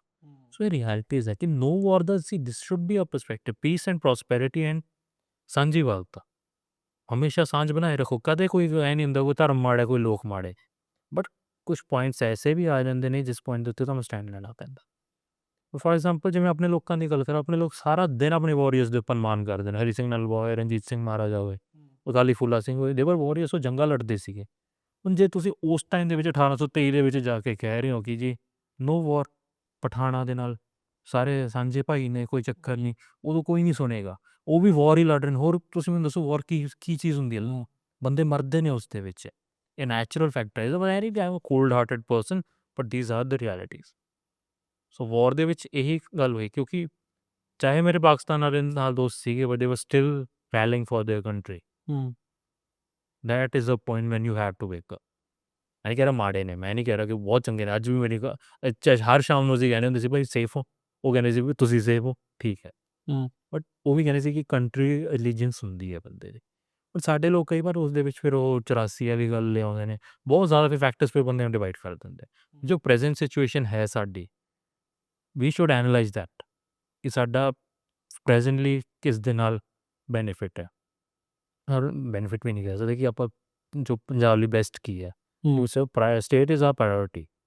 ਕੰਟਰੀ ਦੇ ਵਿੱਚ ਹੀ ਸਟੇਟ ਹੈ। ਜੇ ਤੁਸੀਂ ਪੰਜਾਬ ਨੂੰ ਐਂ ਕਹਿ ਕੇ ਵੇਖੋ, ਕਿਉਂਕਿ ਬਹੁਤ ਵਾਰ ਰੌਲਾ ਪੈਂਦਾ। ਮੈਂ ਕਹਿਣਾ ਹੁੰਦਾ ਕਿ ਪੰਜਾਬ ਨੂੰ ਐਜ਼ ਸੱਚ ਨਾ ਟਰੀਟ ਕਰੋ ਦੈਟ ਇਜ਼ ਅ ਕॉलोनी। ਤੁਸੀਂ ਇਸ ਤੋਂ ਕਿ ਬ੍ਰਿਟਿਸ਼ ਚੂਸੀ ਗਏ ਸੀਗੇ, ਹੁਣ ਇੰਡੀਅਨ ਗਵਰਨਮੈਂਟ ਵੀ ਉਸ ਤਰ੍ਹਾਂ ਤੋਂ ਚੂਸੀ ਹੈ। ਮੇਰਾ ਮਤਲਬ ਇਹ ਨਹੀਂ ਕਿ it is a state, a member of the union that is made up of the all 28 states. ਤਾਂ ਉਸੇ ਦੇ ਥਰੂ ਪੰਜਾਬ ਨੂੰ ਵੀ ਇਕੁਅਲ ਮੈਂਬਰ ਕੰਸੀਡਰ ਕੀਤਾ ਜਾਏ। ਤਾਂ ਜਿੰਨਾ ਆਪਾਂ ਵੀ ਟੈਕਸ ਦਿੰਦੇ ਹਾਂ, ਇਨਫੈਕਟ ਇਨਕਮ ਟੈਕਸ ਦਾ ਸ਼ੇਅਰ ਆਪਣੇ ਲੋਕਾਂ ਦਾ ਲਾਈਕ ਦੂਜੇ ਤੀਜੇ ਨੰਬਰ 'ਤੇ ਸਟੇਟ ਵਾਈਜ਼। ਤਾਂ ਉਸ ਦਾ ਹੀ ਜਿਹੜਾ ਇਨਫਰਾਸਟਰਕਚਰ ਆ, ਡਿਫੈਂਸ ਆ, ਉਸ ਦੇ ਵਿੱਚ ਯੂਜ਼ ਹੁੰਦਾ, ਉਹ ਟੈਕਸ ਸ਼ੇਅਰਸ ਹੁੰਦੇ ਨੇ। ਸੋ ਉਹੀ ਗੱਲ ਇੱਥੇ ਆ ਜਾਂਦੀ ਹੈ ਕਿ ਜੰਗ 4 ਦਿਨਾਂ ਦੀ ਚਾਹੀ ਸੀਗੀ, ਮਿਸਾਈਲਾਂ ਡਿੱਗੀਆਂ ਨੇ ਇੱਕ ਦੂਸਰੇ 'ਤੇ, ਤਾਂ ਉਸ ਪੁਆਇੰਟ ਦੇ ਉੱਤੇ ਆਪਦੇ ਲੋਕਾਂ ਨਾਲ ਖੜਨਾ ਬਣਦਾ। ਬਟ ਨੋ ਵਾਰ ਦੀ ਗੱਲ ਉਹੀ ਆ ਗਈ ਨਾ, ਨੋ ਵਾਰ ਇਜ਼ ਆ ਪ੍ਰਾਇਓਰਿਟੀ। ਕੋਈ ਜੰਗ ਨਹੀਂ ਚਾਹੁੰਦਾ ਪੰਜਾਬ ਦੇ ਵਿੱਚ, ਬਟ ਇਹਦਾ ਮਤਲਬ ਇਹ ਵੀ ਨਹੀਂ ਕਿ ਅੱਖਾਂ ਮੀਟ ਕੇ ਆਪਦੇ ਉੱਤੇ ਮਿਸਾਈਲਾਂ ਡਗਵਾ ਲਓ। ਹਾਂ, ਇਹ ਜਦੋਂ ਸਿਚੁਏਸ਼ਨ ਬਣ ਰਹੀ ਹੈ ਤਾਂ ਇਹਦੇ 'ਚ ਤਾਂ ਸੈਲਫ ਡਿਫੈਂਸ ਦਾ ਤੇ ਸਾਰਾ ਆਉਂਦਾ ਹੀ ਹੈ। ਸੈਲਫ ਡਿਫੈਂਸ ਦਾ ਵੀ ਹੁੰਦਾ, ਰਿਟੈਲੀਏਸ਼ਨ ਦਾ ਵੀ ਹੁੰਦਾ। But basically my argument is ਕਿ ਸਾਡੇ ਲੋਕਾਂ ਨੇ, ਜਾਂ ਮਤਲਬ ਭਾਵੇਂ ਉਹ ਕਹਿ ਲਓ ਤੁਸੀਂ ਮੀਡੀਆ ਦੇ ਪ੍ਰਭਾਵ ਹੇਠ ਹੋ ਗਿਆ ਜਾਂ ਉਹ, ਸੋ ਵੀ ਗਲੋਰੀਫਾਈਡ ਦੈਟ ਵਾਰ ਜਿਹੜੀ ਹੋਈ ਹੈ।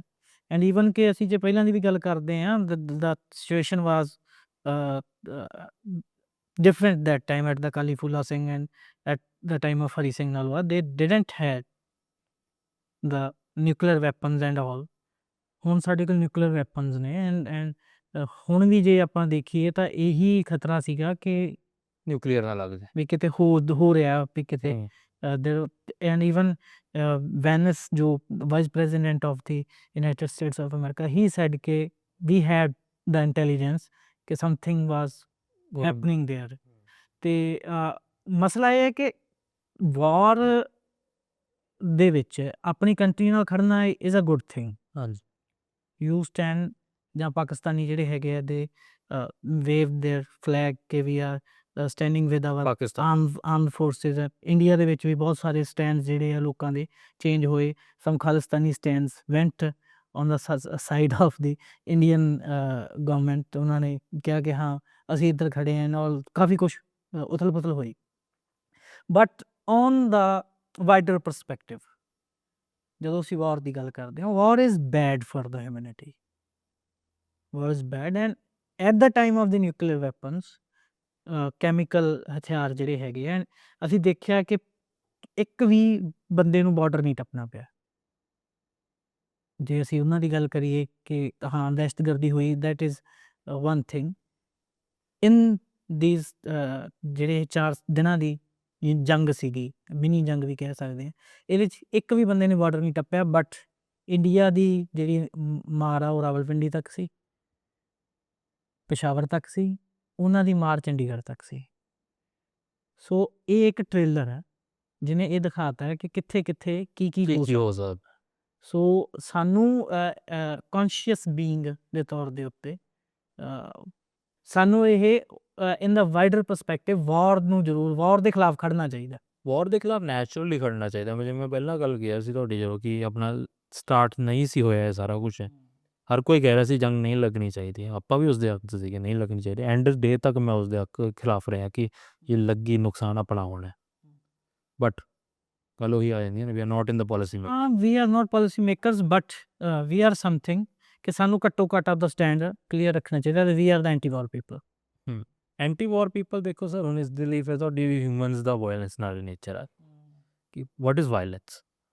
ਇੰਡੀਆ ਦੇ ਵਿੱਚ ਖਾਸ ਕਰ ਜਦੋਂ ਤੋਂ 47 ਤੋਂ ਬਾਅਦ ਦੇ ਆਪਾਂ ਜੋ ਖਾਸ ਕਰ ਆਪਣਾ ਸਟੇਟ ਦੇ ਵਿੱਚ ਇੱਕ ਕਹਿ ਲਓ ਕਿ ਆਈ ਵੁੱਡ ਰਾਦਰ ਸੇ ਕਿ ਇੱਕ ਆਈਡੀਓਲੋਜੀਕਲ ਪ੍ਰਿੰਸੀਪਲਸ ਹੁੰਦੇ ਨੇ, ਖਾਸ ਕਰ ਜੋ ਕੌਨਸਟੀਟਿਊਸ਼ਨ ਦੇ ਵੀ ਰਹੇ ਨੇ, ਉਸ ਦੇ ਵਿੱਚ ਇੱਕ ਪ੍ਰਿੰਸੀਪਲਸ ਹੁੰਦੇ ਕਿ ਉਹ ਥੋੜ੍ਹੇ ਬਹੁਤ ਇਨਫਲੂਐਂਸ ਕਰਦੇ ਨੇ ਪੋਲਿਸੀ ਮੇਕਿੰਗ ਨੂੰ, but they are not basically hard and fast rules. ਉਹ ਥੋੜ੍ਹੇ ਬਹੁਤੇ ਗਾਂਧੀਆਨਿਜ਼ਮ ਦੇ ਉੱਪਰ ਬੇਸਡ। ਵਾਰ ਰਿਐਲਿਟੀ ਹੈ ਇੱਕ ਬਹੁਤ ਹਿਊਮਨ ਲਾਈਫ ਦੀ, ਚਾਹੇ ਆਪਾਂ ਚਾਹੁੰਦੇ ਨਹੀਂ, ਚਾਹੇ UN ਵੀ ਵਗੈਰਾ ਬਹੁਤ ਬਣ ਚੁੱਕੀਆਂ ਨੇ, ਬਟ ਇਹ ਫਿਰ ਵੀ ਹੋ ਜਾਂਦੀ ਹੈ ਕਿਤੇ ਨਾ ਕਿਤੇ। ਹੋ ਜਾਂਦੀ ਹੈ, ਬਿਲਕੁਲ ਹਾਂ, ਹੋ ਜਾਂਦੀ ਹੈ। ਕਿਉਂਕਿ violence is a natural response.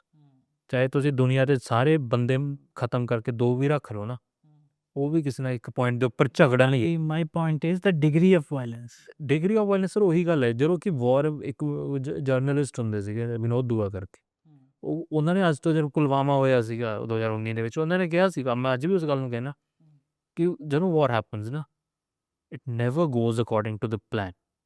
ਕਿ ਜੋ ਇੰਡੀਆ ਪਲਾਨ ਕਰ ਰਿਹਾ ਕਿ ਅਸੀਂ ਵਾਰ ਐਵੇਂ ਲੜਾਂਗੇ, ਉਹ ਉਵੇਂ ਨਹੀਂ ਜਾਏਗੀ। ਜੇ ਪਾਕਿਸਤਾਨ ਪਲਾਨ ਕਰ ਰਿਹਾ ਅਸੀਂ ਉਵੇਂ ਲੜਾਂਗੇ, ਉਹ ਨਹੀਂ ਜਾਏਗੀ।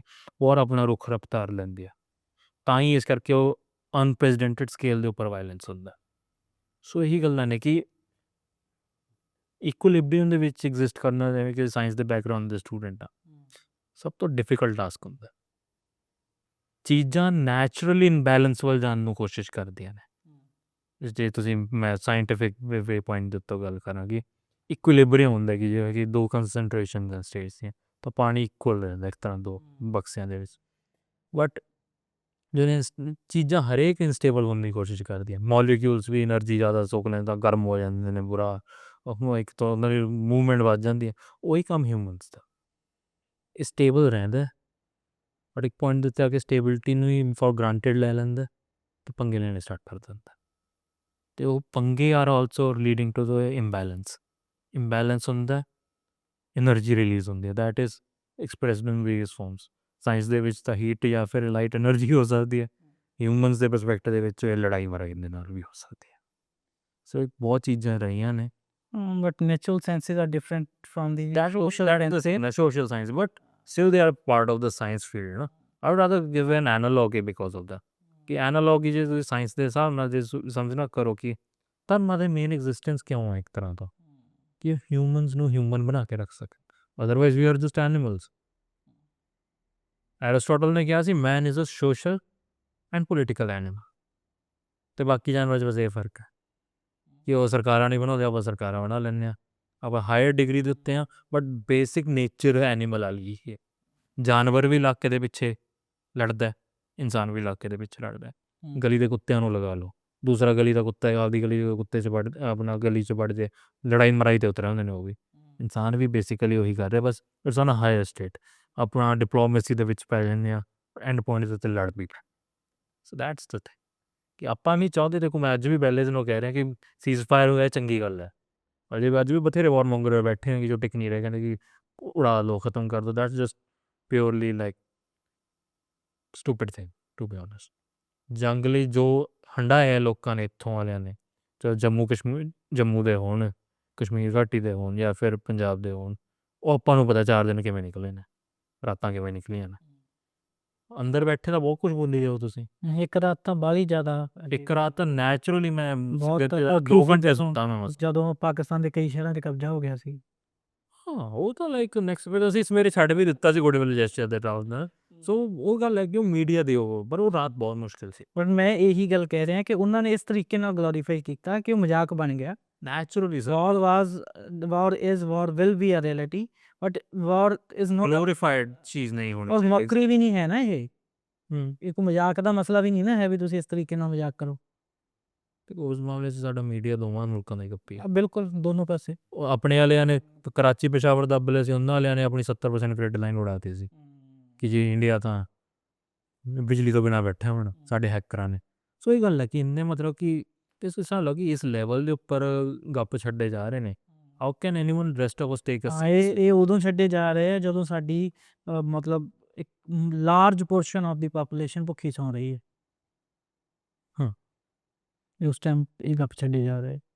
ਦੇਖੋ ਜ਼ਿਆਦਾਤਰ ਮੀਡੀਆ ਦਾ ਹੁੰਦਾ ਉਹਨਾਂ ਨੇ ਉਹਦੀ TRP ਨਾਲ ਲੈਣਾ। ਸੇਮ ਚੀਜ਼ ਹਿਸਟਰੀ ਨਾਲ ਹੁੰਦੀ। ਸਭ ਤੋਂ ਵੱਡਾ ਕੰਮ ਔਖਾ ਸਾਡੇ ਲਈ ਪਤਾ ਕੀ ਹੁੰਦਾ?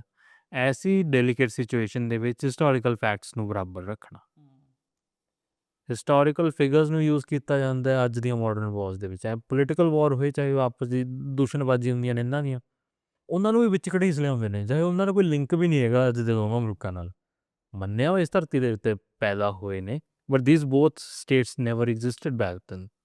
ਰਿਪਬਲਿਕ ਆਫ ਇੰਡੀਆ ਨਹੀਂ ਸੀਗਾ ਤਾਂ, ਨਾ ਇਸਲਾਮਿਕ ਰਿਪਬਲਿਕ ਆਫ ਪਾਕਿਸਤਾਨ ਸੀਗਾ। ਦੇਰ ਵਾਜ਼ ਅ ਸਬਕॉन्टिनेंट ਕਾਲਡ ਅਲ ਹਿੰਦ ਬਰੇ ਸਗੀਰ, ਜਾਂ ਫਿਰ ਭਾਰਤ ਵਰਸ਼ ਕਹਿ ਲਓ ਤੁਸੀਂ ਉਹਨੂੰ, ਸੰਸਕ੍ਰਿਤ ਦੇ ਵਿੱਚ ਉਹ ਕਹਿੰਦੇ ਨੇ, but it was never politically United. ਬਹੁਤ ਘੱਟ ਪੁਆਇੰਟਸ ਆਏ ਨੇ ਜਦੋਂ Subcontinent is the better term ਸਬਕॉन्टिनेंट। in the modern times also. ਹਾਂ, ਉਹੀ ਰੀਜ਼ਨ ਹੈ ਇਹਨੇ ਬਹੁਤ ਚੀਜ਼ਾਂ ਦੇ ਕਿ ਆਪਾਂ ਲਾਈਕ ਕਿਵੇਂ ਕਹਿ ਸਕਦੇ। ਦੂਸ਼ਣਬਾਜ਼ੀ ਤਾਂ ਇੱਕ ਅੱਜ ਕੱਲ੍ਹ ਹੋਰ ਚੱਲ ਰਹੀ ਹੈ, ਮੇਰੇ ਧਿਆਨ ਦੇ ਵਿੱਚ ਆ ਗਿਆ। ਕੁਛ ਪੰਜਾਬੀ ਬਲੌਗਰਸ ਪਿਛਲੇ ਦਿਨਾਂ ਦੇ ਵਿੱਚ ਪਾਕਿਸਤਾਨ ਗਏ ਸੀ, ਆਹੋ ਤੇ ਉਹਨਾਂ ਨਾਲ ਬਹੁਤ ਉਹਨਾਂ ਦੇ ਉੱਤੇ ਦੂਸ਼ਣਬਾਜ਼ੀ ਚੱਲ ਰਹੀ ਹੈ ਵੀ ਇਹ ਜਨਾਨੀਆਂ ਲੈ ਕੇ ਕਦੀ ਕਿਸੇ ਦੇ ਡੇਰੇ ਤੁਰੇ ਫਿਰਦੇ ਆ, ਕਦੀ ਕਿਸੇ ਦੇ। ਦੇ ਆਰ ਨਾਟ ਕਿ ਉਹਨਾਂ ਦੀਆਂ ਔਰਤਾਂ ਨੂੰ ਵੀ ਬਖਸ਼ਿਆ ਜਾਵੇ, ਜਿਹੜੇ ਪੰਜਾਬੀ ਵਲੋਗਰਸ ਹੈਗੇ ਆ, ਪੰਜਾਬੀ ਟਰੈਵਲ ਕਪਲ ਹੈ ਜਾਂ ਹੋਰ ਵਾਕ ਵਿਦ ਤੁਰਨਾ ਹੈਗਾ ਆ, ਈਵਨ ਕਿ ਸਵਰਨ ਟੈਨਾ ਤੇ ਉਹਨਾਂ ਨਾਲ ਜਿਹੜੀ ਉਹ ਕੋ ਹੋਸਟ ਹੁੰਦੀ ਹੈ ਉਹਨਾਂ ਦੀ, and they are publishing their photos together and saying ਕਿ ਉਹ ਅੰਜਮ ਸਰੋਇਆ ਦੇ ਡੇਰੇ ਤੇ ਗਏ ਸੀ, they are with Nasir Dhillon and all. ਤੇ ਮਤਲਬ ਇੱਥੇ ਤੱਕ ਦੇ ਐਵੇਂ ਮੈਂ ਝੂਠ ਨਹੀਂ ਮਾਰਦਾ, ਮੈਂ ਵਲੋਗਰਾਂ ਨੂੰ ਦੇਖਦਾ ਨਹੀਂ ਹੁੰਦਾ ਪਹਿਲੀ ਗੱਲ ਤਾਂ, ਸੋ ਮੈਨੂੰ I have no idea how many of these people ਆ। ਬਟ ਔਰਤਾਂ ਦੇ ਉੱਪਰ ਦੂਸ਼ਣਬਾਜ਼ੀ ਕਰਨਾ ਕੋਈ ਚੰਗੀ ਗੱਲ ਨਹੀਂ, ਸਿੱਧੀ ਪੱਧਰੀ ਜੀ ਗੱਲ ਹੈ।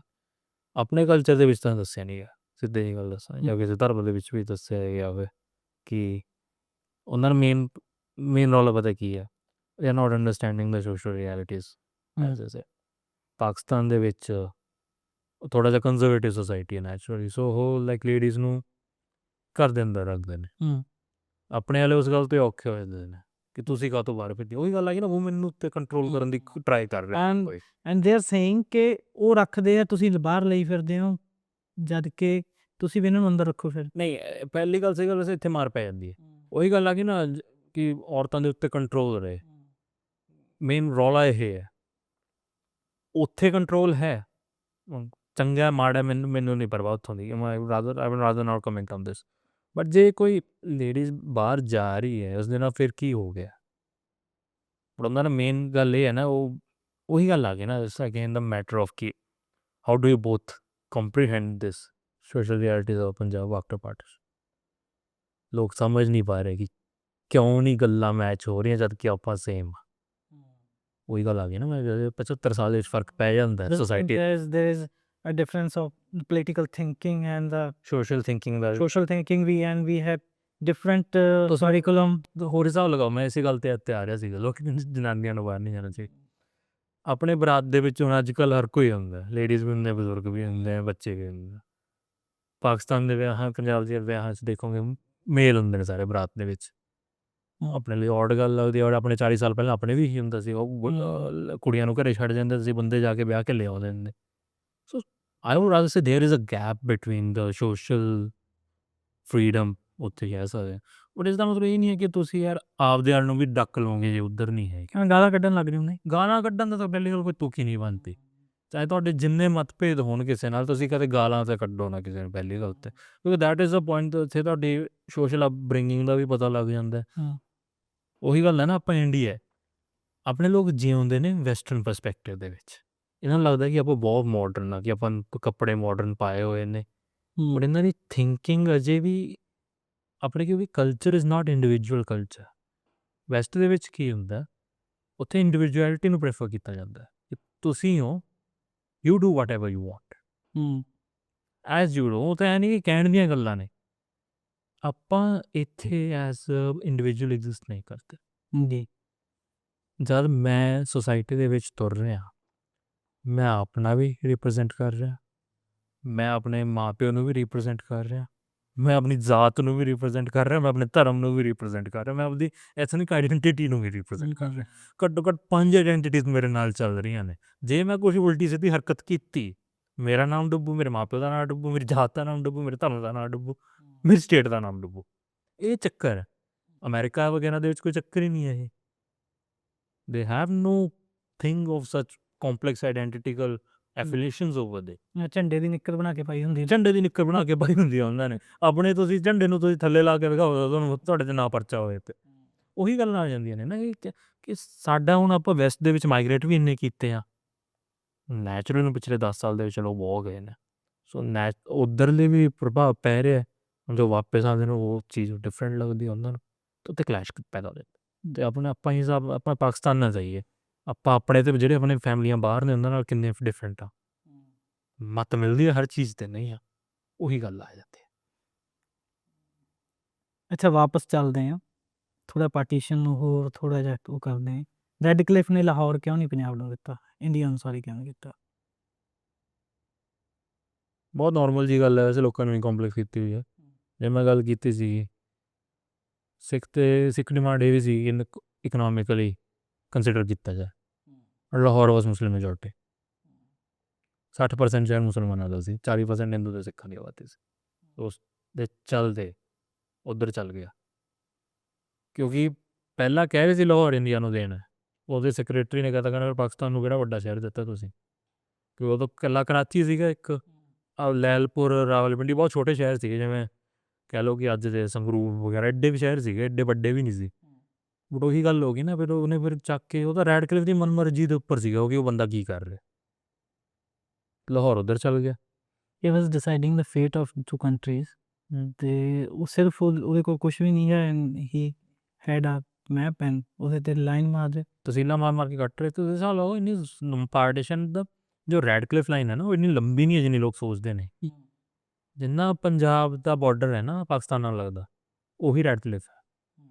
ਜਿਹੜਾ ਗੁਜਰਾਤ ਅਤੇ ਰਾਜਸਥਾਨ ਦਾ ਬਾਰਡਰ ਹੈ, ਉਹ ਸਾਰਾ ਰਿਆਸਤਾਂ ਦਾ ਬਾਰਡਰ ਸੀਗਾ, ਜਿਹੜਾ ਪਹਿਲਾਂ ਬ੍ਰਿਟਿਸ਼ ਇੰਡੀਆ ਨਾਲ ਲੱਗਦਾ ਹੁੰਦਾ ਸੀ। ਬੀਕਾਨੇਰ, ਜੈਸਲਮੇਰ ਅਤੇ ਜੋ ਸੌਰਾਸ਼ਟਰ ਦੀਆਂ ਉੱਧਰ ਕੱਛ ਦੀਆਂ ਰਿਆਸਤਾਂ ਸੀ, ਉੱਧਰ ਸਿੰਧ ਨਾਲ ਲੱਗਦਾ ਸੀ, ਉਹ ਉਵੇਂ ਦਾ ਬਰਕਰਾਰ ਰਿਹਾ। ਜਿਹੜੀ ਬੰਗਲਾਦੇਸ਼ ਵਾਲੀ ਲਾਈਨ ਹੈ ਜਿਹੜੀ ਬਣਦੀ ਹੈ, ਅਤੇ ਪੰਜਾਬ ਨਾਲ ਜਿੰਨਾ ਹਿੱਸਾ ਇੰਟਰਨੈਸ਼ਨਲ ਬਾਰਡਰ ਦਾ ਬਣਦਾ, ਉਹ ਰੈੱਡ ਕਲਿਫ ਲਾਈਨ ਪ੍ਰੋਪਰ। ਤਾਂ ਰੈੱਡ ਕਲਿਫ ਲਾਈਨ ਦੇ ਵਿੱਚ ਐਂ ਵੀ ਨਹੀਂ ਕਿ ਉਹਨੂੰ ਬਟਵਾਰਾ, ਹੁਣ ਆਪਾਂ ਕਹਿ ਰਹੇ ਹਾਂ ਕਿ ਆਪਾਂ ਨੂੰ ਲਾਹੌਰ ਨਹੀਂ ਦਿੱਤਾ, ਜੇ ਤੁਸੀਂ ਪਾਕਿਸਤਾਨ ਵਾਲਿਆਂ ਦਾ ਰੌਲਾ ਸੁਣੋਗੇ ਉਹ ਕਹਿੰਦੇ ਤੁਸੀਂ ਗੁਰਦਾਸਪੁਰ ਸਾਨੂੰ ਦੇ ਕੇ ਇਹਨਾਂ ਨੂੰ ਦੇਤਾ। ਇਹ ਸੁਣਿਆ ਤੁਸੀਂ ਉੱਧਰ? ਇਹ ਬਹੁਤ ਵੱਡਾ ਰੌਲਾ ਹੈ। ਪਹਿਲਾਂ ਗੁਰਦਾਸਪੁਰ ਨਹੀਂ, ਹੁਸ਼ਿਆਰਪੁਰ ਦਾ ਵੀ ਰੌਲਾ ਪੈ ਗਿਆ ਸੀ ਇੱਕ ਵਾਰ ਵੀ ਗਿਆ। ਮੈਂ ਉਹਨਾਂ ਦਾ ਦੱਸਦੇ ਜੋ ਪਾਰਟੀਸ਼ਨ ਜਦ ਐਟਲੀਸਟ ਮੁਸਲਿਮ ਲੀਗ ਵੀ ਮੰਨ ਗਈ ਸੀ ਨਾ ਕਿ ਪਾਰਟੀਸ਼ਨ ਹੋਣ ਦਿਓ, ਇਹ 3 ਜੂਨ ਨੂੰ ਤਾਂ ਪਲਾਨ ਆ ਹੀ ਗਿਆ ਸੀਗਾ ਬਾਹਰ ਪਾਰਟੀਸ਼ਨ। ਉਹਨਾਂ ਦੀ ਫਿਰ ਵੀ ਡਿਮਾਂਡ ਇਹ ਸੀ ਮਰਦੇ ਦਮ ਤੱਕ ਕਿ ਘੱਟੋ ਘੱਟ ਫਿਲੌਰ ਤੱਕ ਤਾਂ ਸਾਨੂੰ ਚਾਹੀਦਾ, ਸਤਲੁਜ ਦਰਿਆ ਤੱਕ ਸਾਨੂੰ ਪੰਜਾਬ ਚਾਹੀਦਾ ਇੱਧਰ ਦਾ।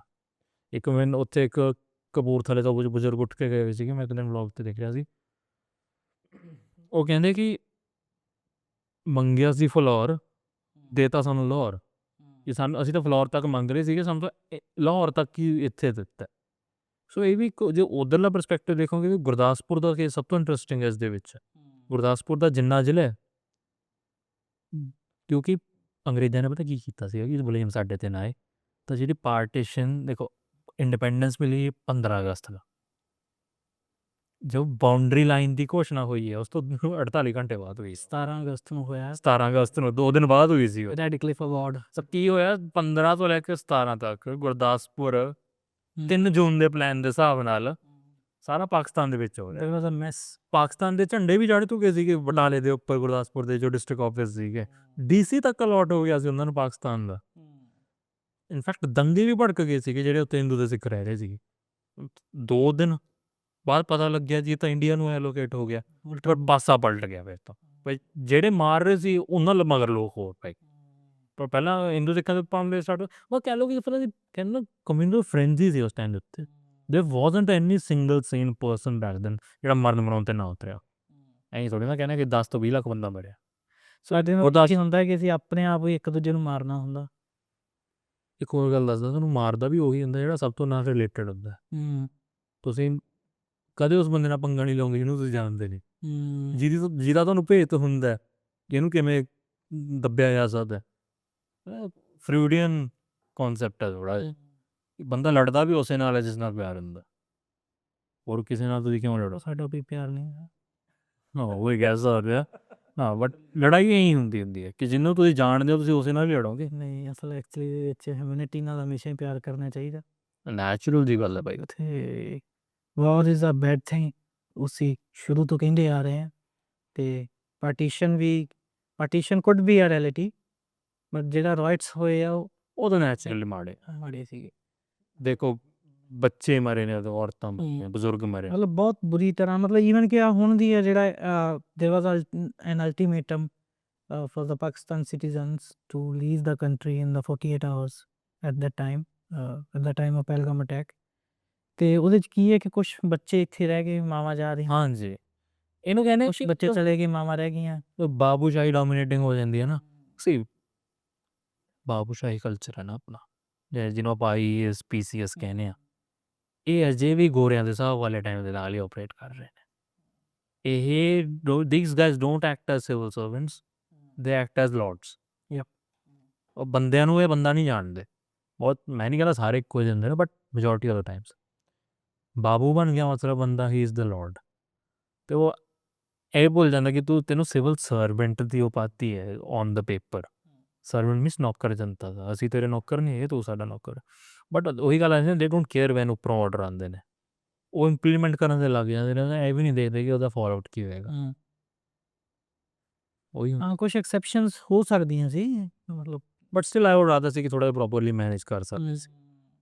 ਜਿਸ ਦੇਸ਼ ਦੇ ਵਿੱਚ ਬਿਨਾਂ ਪ੍ਰੋਪਰਲੀ ਮੈਨੇਜ ਕੀਤੇ ਡੀਮੋਨੀਟਾਈਜੇਸ਼ਨ ਹੋ ਗਿਆ ਹੋਵੇ, ਜਿਸ ਦੇਸ਼ ਦੇ ਵਿੱਚ ਵੱਡੀਆਂ ਵੱਡੀਆਂ ਘਟਨਾਵਾਂ ਬਿਨਾਂ ਸੋਚੇ ਸਮਝੇ ਹੋ ਗਈਆਂ ਹੋਣ, ਤੇ ਉਸ ਦੇਸ਼ ਦੇ ਵਿੱਚ ਇੱਕ ਬੱਚੇ ਨੂੰ ਮਾਂ ਤੋਂ ਜੁਦਾ ਕਰਨਾ ਤਾਂ ਕੋਈ ਬਹੁਤ ਵੱਡੀ ਗੱਲ ਨਹੀਂ ਗੀ। ਇੱਥੇ ਸਹੀ ਮੇਲਿਆਂ ਦੇ ਵਿੱਚ ਮਾਂ ਤੋਂ ਬੱਚੇ ਜੁਦਾ ਹੋ ਜਾਂਦੇ, ਇਹਨਾਂ ਨੂੰ ਉਹਨਾਂ ਦੀ ਪਰਵਾਹ ਨਹੀਂ ਹੁੰਦੀ। ਤੁਸੀਂ ਵੱਡੇ ਵੱਡੇ ਡਿਪਲੋਮੈਟਿਕ ਸਟੈਂਡ ਆਫ ਸਟਾਰਟ ਹੋ ਜਾਓ ਤਾਂ ਤੁਸੀਂ ਕੀ ਸੋਚ ਸਕਦੇ ਹੋ ਕਿ ਹਿਊਮਨ ਵੈਲਿਊ ਨੂੰ ਵੈਲਿਊ ਦੇਣਗੇ।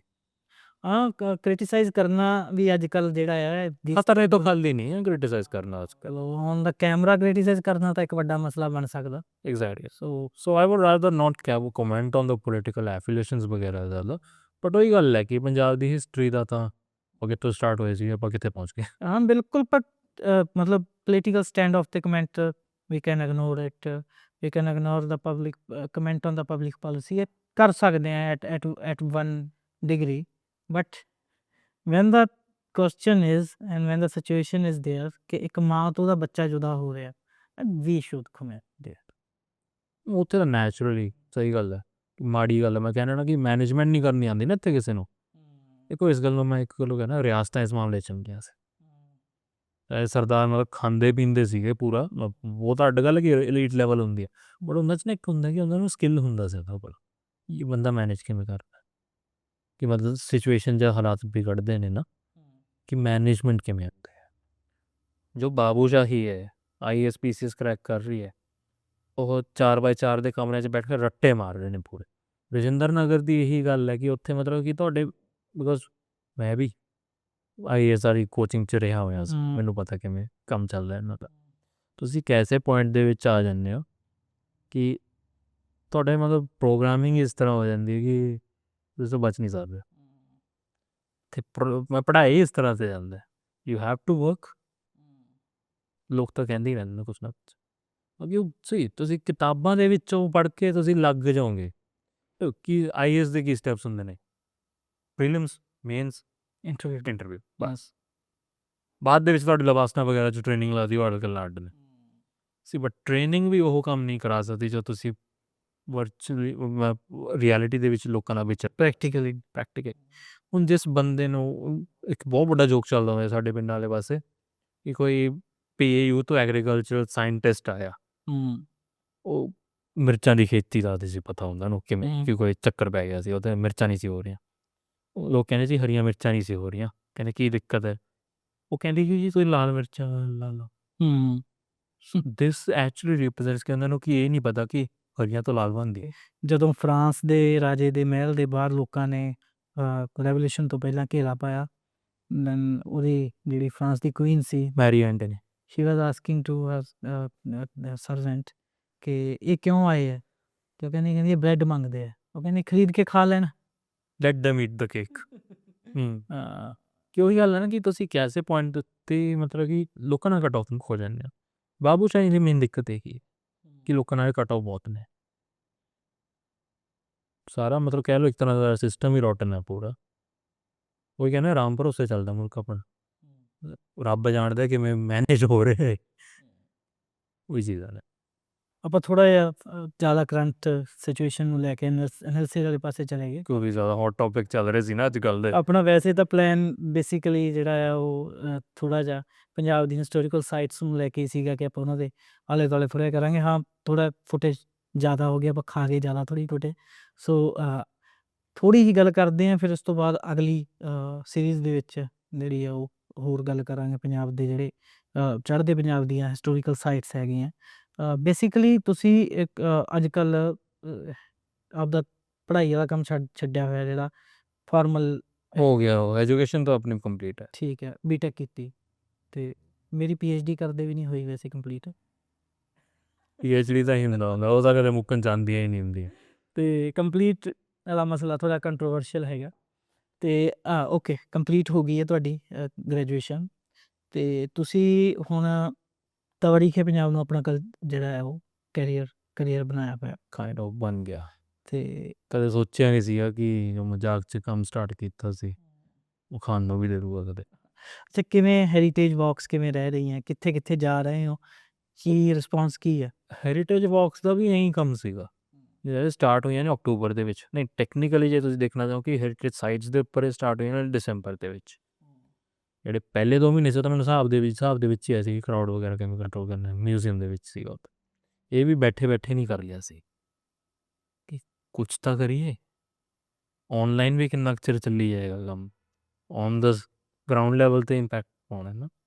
ਤਾਂ ਉਸ ਲਈ ਸੋਚਿਆ ਕਿ ਪੰਜਾਬ ਦੇ ਵਿੱਚ ਕੋਈ ਕਲਚਰ ਹੈ ਨਹੀਂ ਆਪਣਾ, ਐਜ਼ ਆਈ ਸੈਡ ਬਿਫੋਰ, ਕਿ ਹੈਰੀਟੇਜ ਵਾਕਸ ਦਾ ਕਿ ਲੋਕ ਨਿਕਲ ਕੇ ਨਾਰਾਜ਼ ਹੀ ਨਹੀਂ ਹੁੰਦੇ। ਬਟ ਸੋ ਫਾਰ ਮੈਂ ਜਿਸ ਹਿਸਾਬ ਨਾਲ ਮੈਂ ਸੋਚਿਆ ਨਹੀਂ ਸੀਗਾ, but response has been really good. Response ਤਾਂ ਲਾਈਕ ਬਹੁਤ ਸੋਹਣਾ ਮਿਲ ਰਿਹਾ ਕਿ ਐਵੇਂ ਦੀ ਕੋਈ ਗੱਲ ਨਹੀਂ। ਲੋਕ ਦੇਖੋ ਉਹੀ ਗੱਲ ਆ ਗਈ ਨਾ, ਲੋਕ ਜਾਣਨਾ ਚਾਹੁੰਦੇ ਨੇ ਪਰ ਕੋਈ ਵਧੀਆ ਬੰਦਾ ਮਿਲਦਾ ਨਹੀਂ ਦੱਸਣ ਵਾਲਾ। ਅਤੇ ਕੁਛ ਕੁ ਸਾਡੀ ਕਹਿ ਲਓ ਕਿ ਇਸ ਮਾਮਲੇ 'ਚ ਯੂਨੀਵਰਸਿਟੀਜ਼ ਦਾ ਵੀ ਬਹੁਤ ਵੱਡਾ ਕਸੂਰ ਰਿਹਾ ਕਿ ਉਸ ਹਿਸਾਬ ਨਾਲ ਬੱਚਿਆਂ ਨੂੰ ਖੁੱਲ੍ਹ ਦਿੱਤੀ ਨਹੀਂ ਗਈ ਕਿ ਉਹ ਹੋਰ ਆਪਸ਼ਨਸ ਐਕਸਪਲੋਰ ਕਰ ਸਕਣ। ਇਹ ਕੋਈ MA ਵਗੈਰਾ ਕਰ ਰਿਹਾ ਵਿਚਾਰਾ ਫਿਰ ਪ੍ਰੋਫੈਸਰ ਵਾਲੇ ਪਾਸੇ ਭੱਜ ਜਾਂਦਾ। ਉਸਨੇ ਕਦੇ ਬਾਏ ਵਿਚਾਰਾ ਸਰ।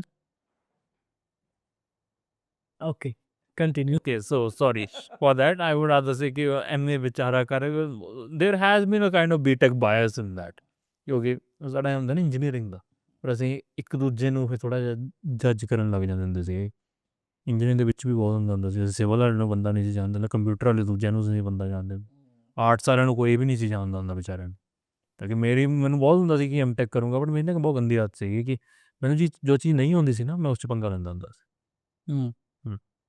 ਮੈਨੂੰ ਮੈਥਸ ਭੋਰਾ ਨਹੀਂ ਸੀ ਆਉਂਦਾ, ਐਂ ਬਣਾਉਣ ਸੀ ਭੋਰਾ ਨਹੀਂ ਸੀ ਆਉਂਦਾ, ਪਰ ਮੈਂ ਕਰ ਲੈਂਦਾ ਸੀ, ਬਟ ਮੇਰਾ ਇੰਟਰਸਟ ਭੋਰਾ ਨਹੀਂ ਸੀ ਉਸ 'ਚ ਪੰਗਾ ਲਿਆ।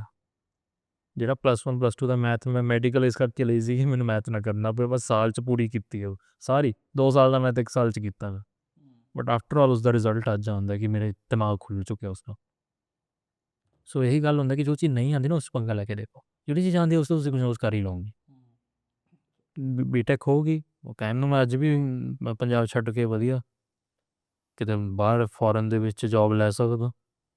BTech ਵਾਲੇ ਬਾਇਓਟੈਕਨੋਲੋਜਿਸਟ ਦੀ ਤਾਂ ਵੈਲਿਊ ਬਹੁਤ ਜ਼ਿਆਦਾ ਨਾ ਬਾਹਰਲੇ ਪਾਸੇ ਵੈਸਟ ਦੇ ਵਿੱਚ, ਰਿਸਰਚ ਫੰਡਸ ਵਗੈਰਾ ਬਹੁਤ ਮਿਲਦੇ ਨੇ।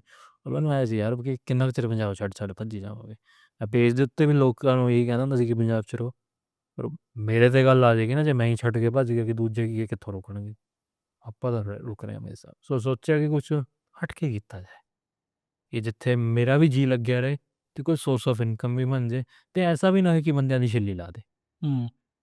ਕਿਉਂਕਿ ਦਿੱਲੀ ਦੇ ਵਿੱਚ ਮੈਂ ਵੇਖਿਆ ਸੀ heritage walks first of time, ਉੱਥੇ ਤਾਂ ਲਾਈਕ ਇਨਸੇਨ ਲੈਵਲ ਦਾ ਕਲਚਰ ਹੈ ਦਿੱਲੀ ਦੇ ਵਿੱਚ। ਜੇ ਤੁਸੀਂ ਦੇਖੋਗੇ ਤਾਂ ਹਰ ਦੂਜਾ ਬੰਦਾ ਹੈਰੀਟੇਜ ਵਾਕਸ ਕਰਾ ਰਿਹਾ, and there price ranges are like from 500 to 4000। That depends upon the person the Ki audience ਕਹੀ ਹੈ।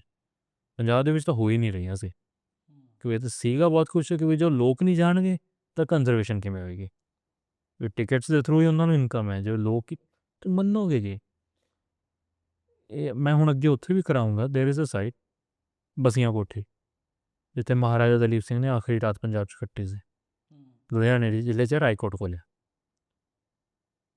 5 ਮਹੀਨੇ ਪਹਿਲਾਂ ਖਬਰ ਆਈ ਸੀ ਕਿ ਬਸੀਆਂ ਕੋਠੀ ਕੋਲ ਆਦੇ ਇੱਕ ਬੱਲਬ ਅਤੇ ਇੱਕ ਪੱਖਾ ਚੱਲਦਾ ਉਹਨਾਂ ਦਾ, ਉਹਦੀ ਬਿਜਲੀ ਦਾ ਬਿੱਲ ਭਰਨ ਨੂੰ ਉਹਨਾਂ ਕੋਲ ਪੈਸੇ ਨਹੀਂ ਹੈਗੇ, ਬਿਕੋਜ਼ ਕੋਈ ਆਉਂਦਾ ਹੀ ਨਹੀਂ ਉੱਥੇ। ਅਸੀਂ 24 ਘੰਟੇ ਮਹਾਰਾਜਾ ਦਲੀਪ ਸਿੰਘ ਨੂੰ ਗਾਉਂਦੇ ਰਹਿੰਦੇ ਹਾਂ, ਭਾਈ ਵਾਰਸ ਲਾਹੌਰ ਦਾ ਗੋਰੇ ਚੱਕ ਕੇ ਲੈ ਕੇ ਜੀ ਐਂ ਹੋ ਗਿਆ ਐਂ ਹੋ ਗਿਆ, ਔਰ ਅਸੀਂ ਉਹਨਾਂ ਦੇ ਜਿੱਥੇ ਉਹ ਰੁਕੇ ਨੇ ਅਸੀਂ ਕਿੰਨੀ ਕਦਰ ਪਾ ਰਹੇ ਹਾਂ ਉਹਨਾਂ ਦੀ। ਹੈਰੀਟੇਜ ਬਾਕਸ ਦਾ ਇਹ ਵੀ ਕਿ ਤੁਸੀਂ ਲਾਈਕ ਔਨ ਦ ਸਪੌਟ ਤੁਸੀਂ ਆਪਦੇ ਲੋਕਾਂ ਨਾਲ ਉੱਥੇ ਕਹਾਣੀਆਂ ਸੁਣ ਕੇ ਲੋਕਾਂ ਨਾਲ ਜੁੜ ਸਕੋ।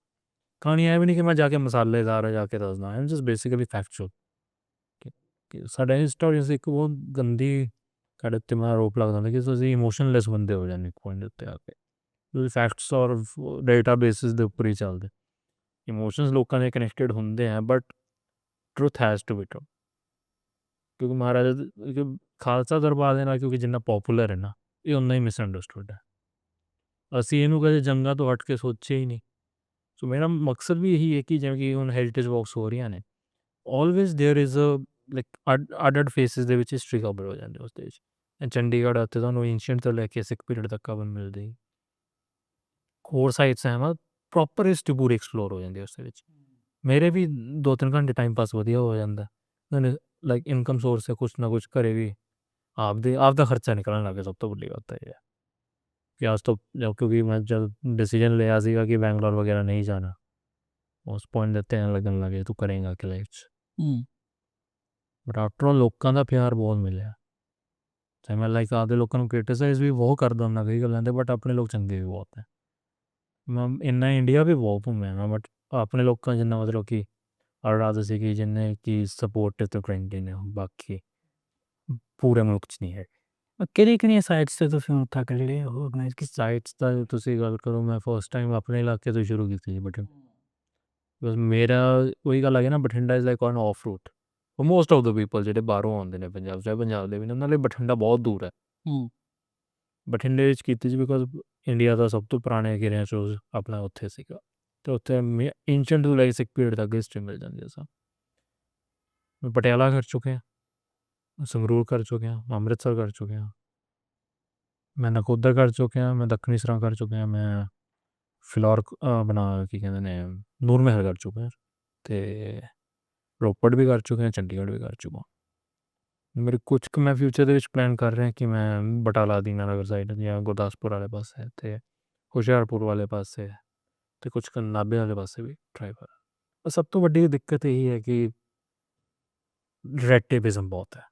ਤੁਸੀਂ ਆਰਗੇਨਾਈਜ਼ ਤਾਂ ਕਰਾ ਲਓਗੇ, ਜਦ ਤੁਹਾਨੂੰ ਪਰਮਿਸ਼ਨਸ ਹੀ ਨਹੀਂ ਮਿਲਦੀਆਂ ਫਿਰ ਕੀ ਕਰ ਸਕਦੇ ਹਾਂ ਅਸੀਂ।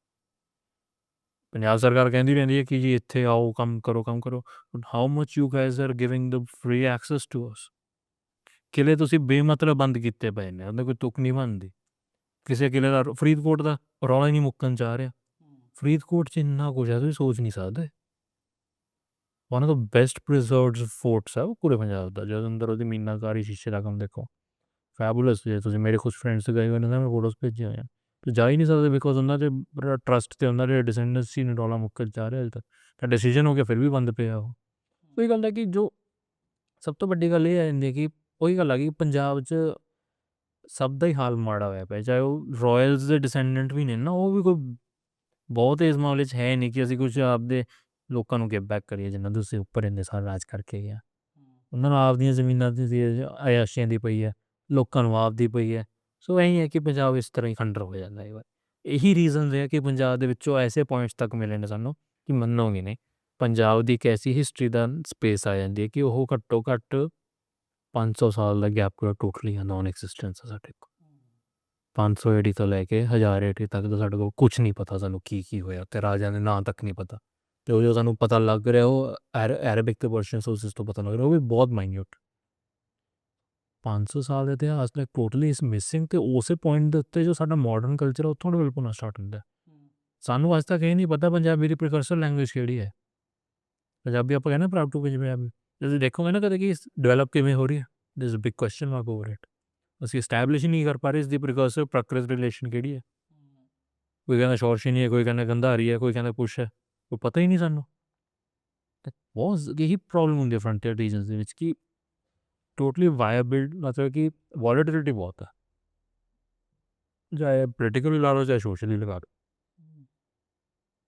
ਸੋ ਬਟ ਵਾਕਸ ਦਾ ਇਵੇਂ ਹੈ ਕਿ ਤੁਹਾਨੂੰ ਕੁਛ ਹੱਦ ਤੱਕ ਕੁਛ ਤਾਂ ਬੰਦਾ ਜੁੜ ਪੈਣਾ, ਅਤੇ ਇਹ ਵੀ ਐਕਚੁਅਲੀ ਮਹਿਸੂਸ ਤਾਂ ਹੁੰਦਾ ਕਿ ਜੇ ਅੰਮ੍ਰਿਤਸਰ ਤੋਂ ਪਰਾਂ ਵੀ ਸਾਡੇ ਕੋਲ ਬਹੁਤ ਕੁਛ ਹੈ। ਅੰਮ੍ਰਿਤਸਰ 'ਚ ਵੀ ਬਸ ਆਪਾਂ ਕਹਿੰਦੇ ਦਰਬਾਰ ਸਾਹਿਬ ਤੱਕ ਸੀਮਿਤ ਕਰ ਦਿੰਦਾ। ਅੰਮ੍ਰਿਤਸਰ ਤੋਂ ਪਰਾਂ ਕਿ ਅੰਮ੍ਰਿਤਸਰ ਤੋਂ ਉਰਾਂ? ਅੰਮ੍ਰਿਤਸਰ ਤੋਂ ਪਰਾਂ ਮਤਲਬ ਆਈ ਵੁੱਡ ਰਾਦਰ ਸੇ ਕਿ ਅੰਮ੍ਰਿਤਸਰ ਤੋਂ ਬਿਨਾਂ ਬਾਹਰ ਹਾਂ ਬਾਹਰ ਵੀ ਔਰ ਅੰਮ੍ਰਿਤਸਰ ਵੀ ਮੈਂ ਜ਼ਿਆਦਾ ਬੋਲ ਰਿਹਾ ਕਿ ਅੰਮ੍ਰਿਤਸਰ 'ਚ ਵੀ ਬਸ ਦਰਬਾਰ ਸਾਹਿਬ ਦੀ ਫੋਟੋ ਤੋਂ ਇਲਾਵਾ ਬਹੁਤ ਕੁਛ ਹੈ। ਤੇ ਤੁਸੀਂ ਦਰਬਾਰ ਸਾਹਿਬ ਦਾ ਕੰਪਲੈਕਸ ਹੀ ਦੇਖ ਲਓ ਨਾ, ਉਹ ਤੋਂ ਘੱਟੋ ਘੱਟ 100 ਮੀਟਰ ਦੂਰ ਹੀ ਐਸੀਆਂ ਚੀਜ਼ਾਂ ਨੇ, ਤੁਸੀਂ ਸੋਚ ਨਹੀਂ ਸਕਦੇ। ਕੋਈ ਜਾਂਦਾ ਹੀ ਨਹੀਂ ਪਰ ਉੱਥੇ। ਮੇਰੇ ਕੋਲ ਐਂ ਵੀ ਲੱਗਦਾ ਕਿ ਠੀਕ ਹੈ, ਉਹ ਤਾਂ ਹੀ ਬਚੀਆਂ ਨੇ, ਕੋਈ ਲੋਕ ਜਾਂਦਾ ਨਹੀਂ ਉੱਥੇ। ਅਦਰਵਾਈਜ਼ ਤੁਹਾਨੂੰ ਪਤਾ ਆਪਣੇ ਲੋਕਾਂ ਦੇ ਵਿੱਚ ਹਿਸਟੋਰੀਕਲ ਪ੍ਰੈਜ਼ਰਵੇਸ਼ਨ ਸੈਂਸ ਵੀ ਨਹੀਂ ਹੈਗੀ। ਤੁਸੀਂ ਕੋਈ ਪੁਰਾਣੀ ਜਗ੍ਹਾ 'ਤੇ ਜਾਓ, ਅਤੇ ਕਲਾਨੌਰ ਅਕਬਰ ਦੀ ਤਾਜਪੋਸ਼ੀ ਵਿੱਚ ਗੁਰਦਾਸਪੁਰ ਵਾਲੇ ਪਾਸ ਬਾਰਡਰ ਦੇ ਕੋਲ ਹੀ ਪੈਂਦਾ ਵਾ। ਉੱਥੇ ਗਿਆ ਮੈਂ, ਰਾਹੁਲ ਲਵਸਪ੍ਰਿਆ ਉਹਦੇ ਉੱਤੇ ਮਾਰ ਮਾਰਕਿੰਗ ਗ੍ਰਾਫਿਟੀ ਕੀਤੀ ਪਈ ਜਾਂਦਾ। ਸੈਂਸ ਹੀ ਨਹੀਂ ਹੈ ਕਿ ਕਿਵੇਂ ਚੀਜ਼ ਸਾਂਭਣੀ ਹੈ। ਤਾਂ ਤੁਸੀਂ ਐਸੇ ਲੋਕਾਂ ਤੋਂ ਕੀ ਉਮੀਦ ਕਰੋ? ਮਨ Rahul is behind the camera. ਹੋ ਸਕਦਾ ਉਹ ਨਾ ਹੋਣ, ਬਟ ਅਸੀਂ ਇਸ ਨੇ ਐਜ਼ ਐਗਜ਼ਾਮ ਰਾਮ ਤਤਵਾਲੀ ਹੁਸ਼ਿਆਰਪੁਰ ਜ਼ਿਲ੍ਹੇ ਦੇ ਰਾਮ ਤੱਤ ਵਾਲੇ ਮਤਲਬ ਉਹ ਕਿੰਨੀ ਵਧੀਆ ਉੱਥੇ Wall painting, paintings। ਤਿੰਨ ਕਮਰੇ ਭਰੇ ਪਏ ਤੇ ਉਹ ਤਿੰਨ ਤੇ ਪੇਂਟਿੰਗ ਤਿੰਨੇ ਕਮਰਿਆਂ ਦੇ ਵਿੱਚ ਹੀ ਹੈ ਤੇ ਹੋਰ ਗੱਲ ਦੇਖੋ, ਉਸਦੇ ਵਿੱਚ ਮਹਾਰਾਜਾ ਰਣਜੀਤ ਸਿੰਘ ਦੀਆਂ ਪੇਂਟਿੰਗਸ ਹੈ। ਜੀ। ਠਿਕਾਣਾ ਉਹ ਬੈਰਾਗੀ ਸਾਹਿਬ ਦਾ, ਪੇਂਟਰ ਉਹਨਾਂ ਦਾ ਜਲੰਧਰ ਦਾ ਜਲੰਧਰ ਦਾ ਮੁਸਲਮਾਨ ਸੀਗਾ, and he is making the paintings of Hindu gods and Sikh rulers in a Hindu site। In Hindu site. ਤੇ ਤੁਹਾਨੂੰ ਇਹ ਵੀ ਗੱਲ ਦੱਸਾਂ, ਜਿਹੜੇ ਦਰਬਾਰ ਸਾਹਿਬ ਦੇ ਠੇਕੇਦਾਰ ਸੀਗੇ ਮਹਾਰਾਜਾ ਰਣਜੀਤ ਸਿੰਘ ਦੇ ਸਮੇਂ ਮੁਸਲਮਾਨ ਸੀਗੇ, ਯਾਰ ਮੁਹੰਮਦ ਖਾਨ ਕਰਕੇ ਨਾਮ ਸੀ ਉਹਨਾਂ ਦਾ। ਸੋ ਇਹ ਗੱਲ ਹੈ ਕਿ ਬਹੁਤ ਚੀਜ਼ਾਂ ਚੇਂਜ ਹੋ ਜਾਂਦੀਆਂ ਨੇ ਇਨ ਸ਼ਾਰਟ ਸਪੈਨ ਆਫ ਟਾਈਮ। ਪਤਾ ਵੀ ਨਹੀਂ ਲੱਗਦਾ ਕਿ ਕੀ ਤੋਂ ਕੀ ਹੋ ਜਾਂਦਾ। ਭਾਈ ਕਲਚਰ ਤਾਂ ਸਾਡੇ ਵਿੱਚ ਖਾਮੀਆਂ ਵੀ ਬਹੁਤ ਰਹੀਆਂ ਨੇ, ਆਪਾਂ ਹਮੇਸ਼ਾ ਗਲੋਰੀਫਾਈ ਕਰਦੇ ਨੇ ਆਪਣੇ ਕਲਚਰ ਨੂੰ। ਸਾਡੇ ਕਲਚਰ 'ਚ ਬਹੁਤ ਇਸ਼ੂਜ਼ ਵੀ ਸੀਗੇ ਜੋ ਰੂਟ ਆਊਟ ਕਰਨੇ ਵੀ ਇੰਪੋਰਟੈਂਟ ਸੀ, ਬਟ ਉਹਨਾਂ ਰੂਟ ਆਊਟ ਦੇ ਚੱਕਰ ਦੇ ਵਿੱਚ ਅਸੀਂ ਉਹ ਚੀਜ਼ਾਂ ਵੀ ਕਰ ਬੈਠੇ ਜੋ ਨਹੀਂ ਹੋਣੀਆਂ ਚਾਹੀਦੀਆਂ। ਬਹੁਤ ਜ਼ਿਆਦਾ ਕੰਪਲੈਕਸ ਹੈ। ਇਸੇ ਕਰਕੇ ਕਹਿੰਦੇ ਕਿ ਤੁਸੀਂ ਹਿਸਟਰੀ ਨੂੰ ਜਨਰਲਾਈਜ਼ ਤਾਂ ਇੱਕ ਮਿੰਟ ਵੀ ਨਹੀਂ ਕਰ ਸਕਦੇ ਕਿ ਤੁਸੀਂ ਇੱਕ ਕਾਸਟ ਨੂੰ ਜਨਰਲਾਈਜ਼ ਕਰ ਲਓ। ਬਹੁਤ ਦਿੱਕਤ ਹੈ ਬੁੱਕਸ ਦੇ ਵਿੱਚ। ਕਾਸਟ ਨੂੰ ਬਹੁਤ ਨੈਚੁਰਲੀ ਜਨਰਲਾਈਜ਼ ਕੀਤਾ ਸੀ। Caste is a reality. ਆਪਾਂ ਚਾਹੇ ਜਿੰਨੇ ਮਰਜ਼ੀ ਕਹੀਏ, caste not a single society in subcontinent is casteless. ਜਾਤ ਕਬੀਲਾ ਹਰੇਕ ਨੂੰ ਪਤਾ ਹੈ, ਉਹ ਤਾਂ ਵੀ claim to be equals, but ਉਹ ਸਾਡਾ ਕਲੇਮ ਕਿੰਨਾ ਕੁ ਸਬਸਟੇਨ ਕਰਦਾ, ਉਹ ਸਾਡੇ ਵਿਆਹ ਸ਼ਾਦੀਆਂ 'ਤੇ ਆ ਕੇ ਸਭ ਨੂੰ ਪਤਾ ਲੱਗ ਜਾਂਦਾ ਕਿ ਫੈਮਲੀਜ਼ ਕਿੰਨੀ ਕਲੈਪਟੁਲ ਹੈ। ਸੋ ਰਿਐਲਿਟੀਜ਼ ਹੈਗੀਆਂ ਨੇ, ਬਟ ਇਸਦਾ ਮਤਲਬ ਇਹ ਨਹੀਂ ਹੈ ਕਿ ਰਿਐਲਿਟੀਜ਼ ਤੋਂ ਤੁਸੀਂ ਮੂੰਹ ਫੇਰ ਕੇ ਉਹਨਾਂ ਨੂੰ ਪੜ੍ਹਨਾ ਹੀ ਛੱਡ ਦੋਗੇ। ਉਹੀ ਗੱਲਾਂ ਆ ਜਾਂਦੀਆਂ। ਹਰੇਕ ਚੀਜ਼ ਨੂੰ ਤੁਸੀਂ like you can not even generalise for 1 second, history ਦਾ ਖਾਸ ਕਰਕੇ। ਚਾਹੇ ਮਹਾਰਾਜਾਜ਼ ਹੈ, ਚਾਹੇ ਕਾਮਨ ਪੀਪਲ ਹੈ, ਸਾਰੇ ਇਨਸਾਨ ਨੇ। Everyone has a positive negative side, but ਸਿਰਫ ਜਨਰਲਾਈਜੇਸ਼ਨਸ ਨਹੀਂ, ਵੀ ਹੈਵ ਦ ਸਵੀਪਿੰਗ ਜਨਰਲਾਈਜੇਸ਼ਨਸ। ਬਹੁਤ ਜ਼ਿਆਦਾ। ਤੇ ਇੱਕੋ ਰੱਸੇ ਸਾਰਿਆਂ ਨੂੰ ਬੰਨ੍ਹਣ ਵਾਲਾ ਕੰਮ ਅਸੀਂ ਕਰਦੇ। ਹਾਂਜੀ। ਤੇ so best of luck for your heritage walks. ਮੈਂ ਵੀ ਇੱਕ ਵਾਰ ਜੁੜਿਆ, ਸ਼ਾਇਦ ਤੁਹਾਨੂੰ ਯਾਦ। ਹਾਂਜੀ, ਸੰਗੋਲ ਦੇ ਵਿੱਚ ਆਏ ਸੀਗੇ, ਤੁਸੀਂ ਯਾਦ ਹੈ ਮੈਨੂੰ, ਉਹਦੀ ਆਪਾਂ ਕੋਂਟੈਕਟ ਕੀਤਾ ਸੀਗਾ। ਇਹ ਵੀ ਮੇਰਾ ਲਾਈਕ ਪਹਿਲਾ ਇੰਟਰਵਿਊ ਹੈ ਕਾਇੰਡ ਆਫ। ਮੈਂ ਤਾਂ ਲਾਈਕ ਮੈਨੂੰ ਪਹਿਲਾਂ ਵੀ ਬਹੁਤ ਕਹਿੰਦੇ ਸੀ, ਪਰ ਮੈਂ ਕਰਦਾ ਨਹੀਂ ਸੀਗਾ। ਔਰ ਰਾਦਰ ਸੇ ਕਿ ਇੰਨਾ ਇੰਟੈਲੈਕਚੁਅਲ ਇੰਟਰਵਿਊ ਵੀ ਬਹੁਤ ਘੱਟ ਦੇਖਣ ਨੂੰ ਮਿਲਦਾ। ਤੁਹਾਨੂੰ ਪਤਾ ਮੇਰਾ ਮੇਨ ਰੀਜ਼ਨ ਮੈਂ ਪਤਾ ਕਈ ਗੱਲ ਮੈਂ ਨਾ ਸਹੀ ਗੱਲ ਦੱਸਾਂ, ਮੈਂ ਨਾ ਕਿਉਂ ਕਰਦਾ ਹੁੰਦਾ ਕਾਫੀ ਲੋਕਾਂ ਨੂੰ, ਬਿਕੋਜ਼ ਮੈਨੂੰ ਕੰਟੈਂਟ ਨਹੀਂ ਵਧੀਆ ਲੱਗਦਾ। ਯਾਨੀ ਕਿ ਮੈਂ ਉਹਨਾਂ ਨੂੰ ਕੋਈ ਕ੍ਰਿਟੀਸਾਈਜ਼ ਕਰ ਰਿਹਾ, ਬਟ ਲਾਈਕ ਕੰਟੈਂਟ ਦੇ ਵਿੱਚ ਲਾਈਕ ਕੁਛ ਹੋਣਾ ਵੀ ਚਾਹੀਦਾ ਨਾ, ਜਿਸ ਨਾਲ ਸਮਾਜ ਨੂੰ ਸੇਧ ਮਿਲ ਸਕੇ। Like we consider, like we discuss so much of the political, social and historical things. ਆਪਾਂ ਇੱਥੇ ਕੋਈ ਭਕਾਈ ਨਹੀਂ ਮਾਰੀ ਬਈ ਮਤਲਬ ਦੀ। ਹੁਣ ਕਈ ਪੋਡਕਾਸਟਰ ਕੀ ਹੁੰਦੇ ਨੇ ਜੀ, ਤੁਸੀਂ ਰਾਤ ਨੂੰ ਰੋਟੀ ਕਿਹਦੀ ਖਾਧੀ ਸੀ, ਤੁਸੀਂ ਉਹਨਾਂ ਨਾਲ ਘੁੰਮਣ ਗਏ ਹੋ, ਤੁਹਾਡਾ ਅਸੀਂ ਵੀ ਪੁੱਛ ਲੈਂਦੇ ਹਾਂ। ਨਹੀਂ ਹਾਂ। ਸੋ ਉਹੀ ਗੱਲਾਂ ਆ ਜਾਂਦੀਆਂ ਨੇ ਕਿ ਦੇ ask so much useless questions ਕਿ ਉਸਦਾ ਕੋਈ ਪੋਡਕਾਸਟ ਕਲਚਰ ਦਾ ਨਾ ਬੇਸਿਕਲੀ ਇਹ ਨਾ ਸਾਡਾ ਨਾ ਹੀ ਰਿਹਾ ਸੀਗਾ, ਮਤਲਬ ਵਿਜ਼ਨ ਵੀ ਇਹੀ ਹੈ, ਮੈਂਡੇਟ ਵੀ ਇਹੀ ਹੈ ਕਿ ਅਸੀਂ ਪੰਜਾਬ ਦੇ ਮਸਲਿਆਂ ਨੂੰ ਬੈਠ ਕੇ ਪ੍ਰੋਪਰ ਤਰੀਕੇ ਨਾਲ ਨਿੱਠ ਕੇ ਡਿਸਕਸ ਕਰਨਾ। ਉਹਦੇ 'ਚ ਕੋਈ ਕਾਹਲੀ ਵਾਲਾ ਮਸਲਾ ਹੈ ਨਹੀਂ। ਹਾਂ, ਗੱਲਬਾਤ ਨੂੰ ਵਿਰਾਮ ਹਰੇਕ ਜਗ੍ਹਾ 'ਤੇ ਦੇਣਾ ਪੈਂਦਾ, ਪਰ ਅਜਿਹੀ ਜਗ੍ਹਾ ਦੇ ਉੱਤੇ ਵਿਰਾਮ ਦਿੱਤਾ ਜਾਵੇ ਜਾਂ ਇਸ ਤਰੀਕੇ ਨਾਲ ਦਿੱਤਾ ਜਾਵੇ ਕਿ ਗੱਲ ਦੀ ਲੜੀ ਜੁੜਦੀ ਰਹੇ ਅਤੇ ਅਗਲੀ ਵਾਰ ਫੇਰ ਆਉਣ ਦੀ ਜਿਹੜੀ ਆ ਉਹ ਉਮੀਦ ਬਣੀ ਰਹੇ। ਹਾਂਜੀ। ਸੋ ਤੁਹਾਨੂੰ ਵੀ ਇਹੀ ਬੇਨਤੀ ਹੈ ਕਿ ਛੇਤੀ ਸਮਾਂ ਦੁਬਾਰਾ ਕੱਢਿਓ, ਦੁਬਾਰਾ ਕਿਸੇ ਮਸਲੇ ਦੇ ਉੱਤੇ, ਜਿਵੇਂ ਤੁਹਾਡੇ ਫੋਲੋਅਰਸ ਜਾਂ ਸਾਡੇ ਫੋਲੋਅਰਸ ਜਿਹੜੇ ਮਸਲੇ ਦੇ ਉੱਤੇ ਰੱਖਣਗੇ ਜਾਂ ਕੋਈ ਸਵਾਲ ਜਾਂ ਕੋਈ ਕੁਐਸਚਨ ਕਮੈਂਟ ਕਰਨਗੇ, ਉਹਨਾਂ ਮਸਲਿਆਂ ਦੇ ਉੱਤੇ ਆਪਾਂ ਜ਼ਰੂਰ, ਭਾਵੇਂ ਜੇ ਜ਼ਿਆਦਾ ਹੋਏ ਤਾਂ ਸ਼ਾਰਟ ਟਰਮ ਗੱਲ ਕਰਾਂਗੇ ਥੋੜ੍ਹੀ ਕਰਕੇ, ਅਤੇ ਜੇ ਘੱਟ ਹੋਏ ਤਾਂ ਜਾਂ ਅਜਿਹੇ ਹੋਏ ਜਿਨ੍ਹਾਂ ਦੇ ਉੱਤੇ ਆਪਾਂ ਇੱਕ ਲਾਰਜਰ ਡਾਇਲੋਗ ਬਿਲਡ ਕਰ ਸਕਦੇ ਹਾਂ, ਉਹਦੇ ਉੱਤੇ ਆਪਾਂ ਗੱਲ ਕਰਾਂਗੇ। So thank you so much. So ਦੋਸਤੋ ਤੁਹਾਡਾ ਬਹੁਤ-ਬਹੁਤ ਧੰਨਵਾਦ, ਤੁਸੀਂ ਐਡਾ ਲੰਬਾ ਪੋਡਕਾਸਟ ਸੁਣਿਆ ਤੇ ਦੇਖਦੇ ਰਹੋ ਵੋਕਲ ਪੰਜਾਬ ਚੈਨਲ ਨੂੰ ਸਬਸਕ੍ਰਾਈਬ ਜ਼ਰੂਰ ਕਰ ਲਿਓ। ਤਵਾਰੀਖੇ ਪੰਜਾਬ ਦਾ ਪੇਜ ਜ਼ਰੂਰ ਦੇਖਿਓ। YouTube ਚੈਨਲ ਸਾਡਾ ਵੀ ਹੈਗਾ। ਸੋ ਬਸ YouTube ਚੈਨਲ ਵੀ ਜ਼ਰੂਰ ਤਵਾਰੀਖੇ ਪੰਜਾਬ ਦਾ ਸਬਸਕ੍ਰਾਈਬ ਕਰਿਓ। ਤੁਹਾਡਾ ਬਹੁਤ-ਬਹੁਤ ਧੰਨਵਾਦ।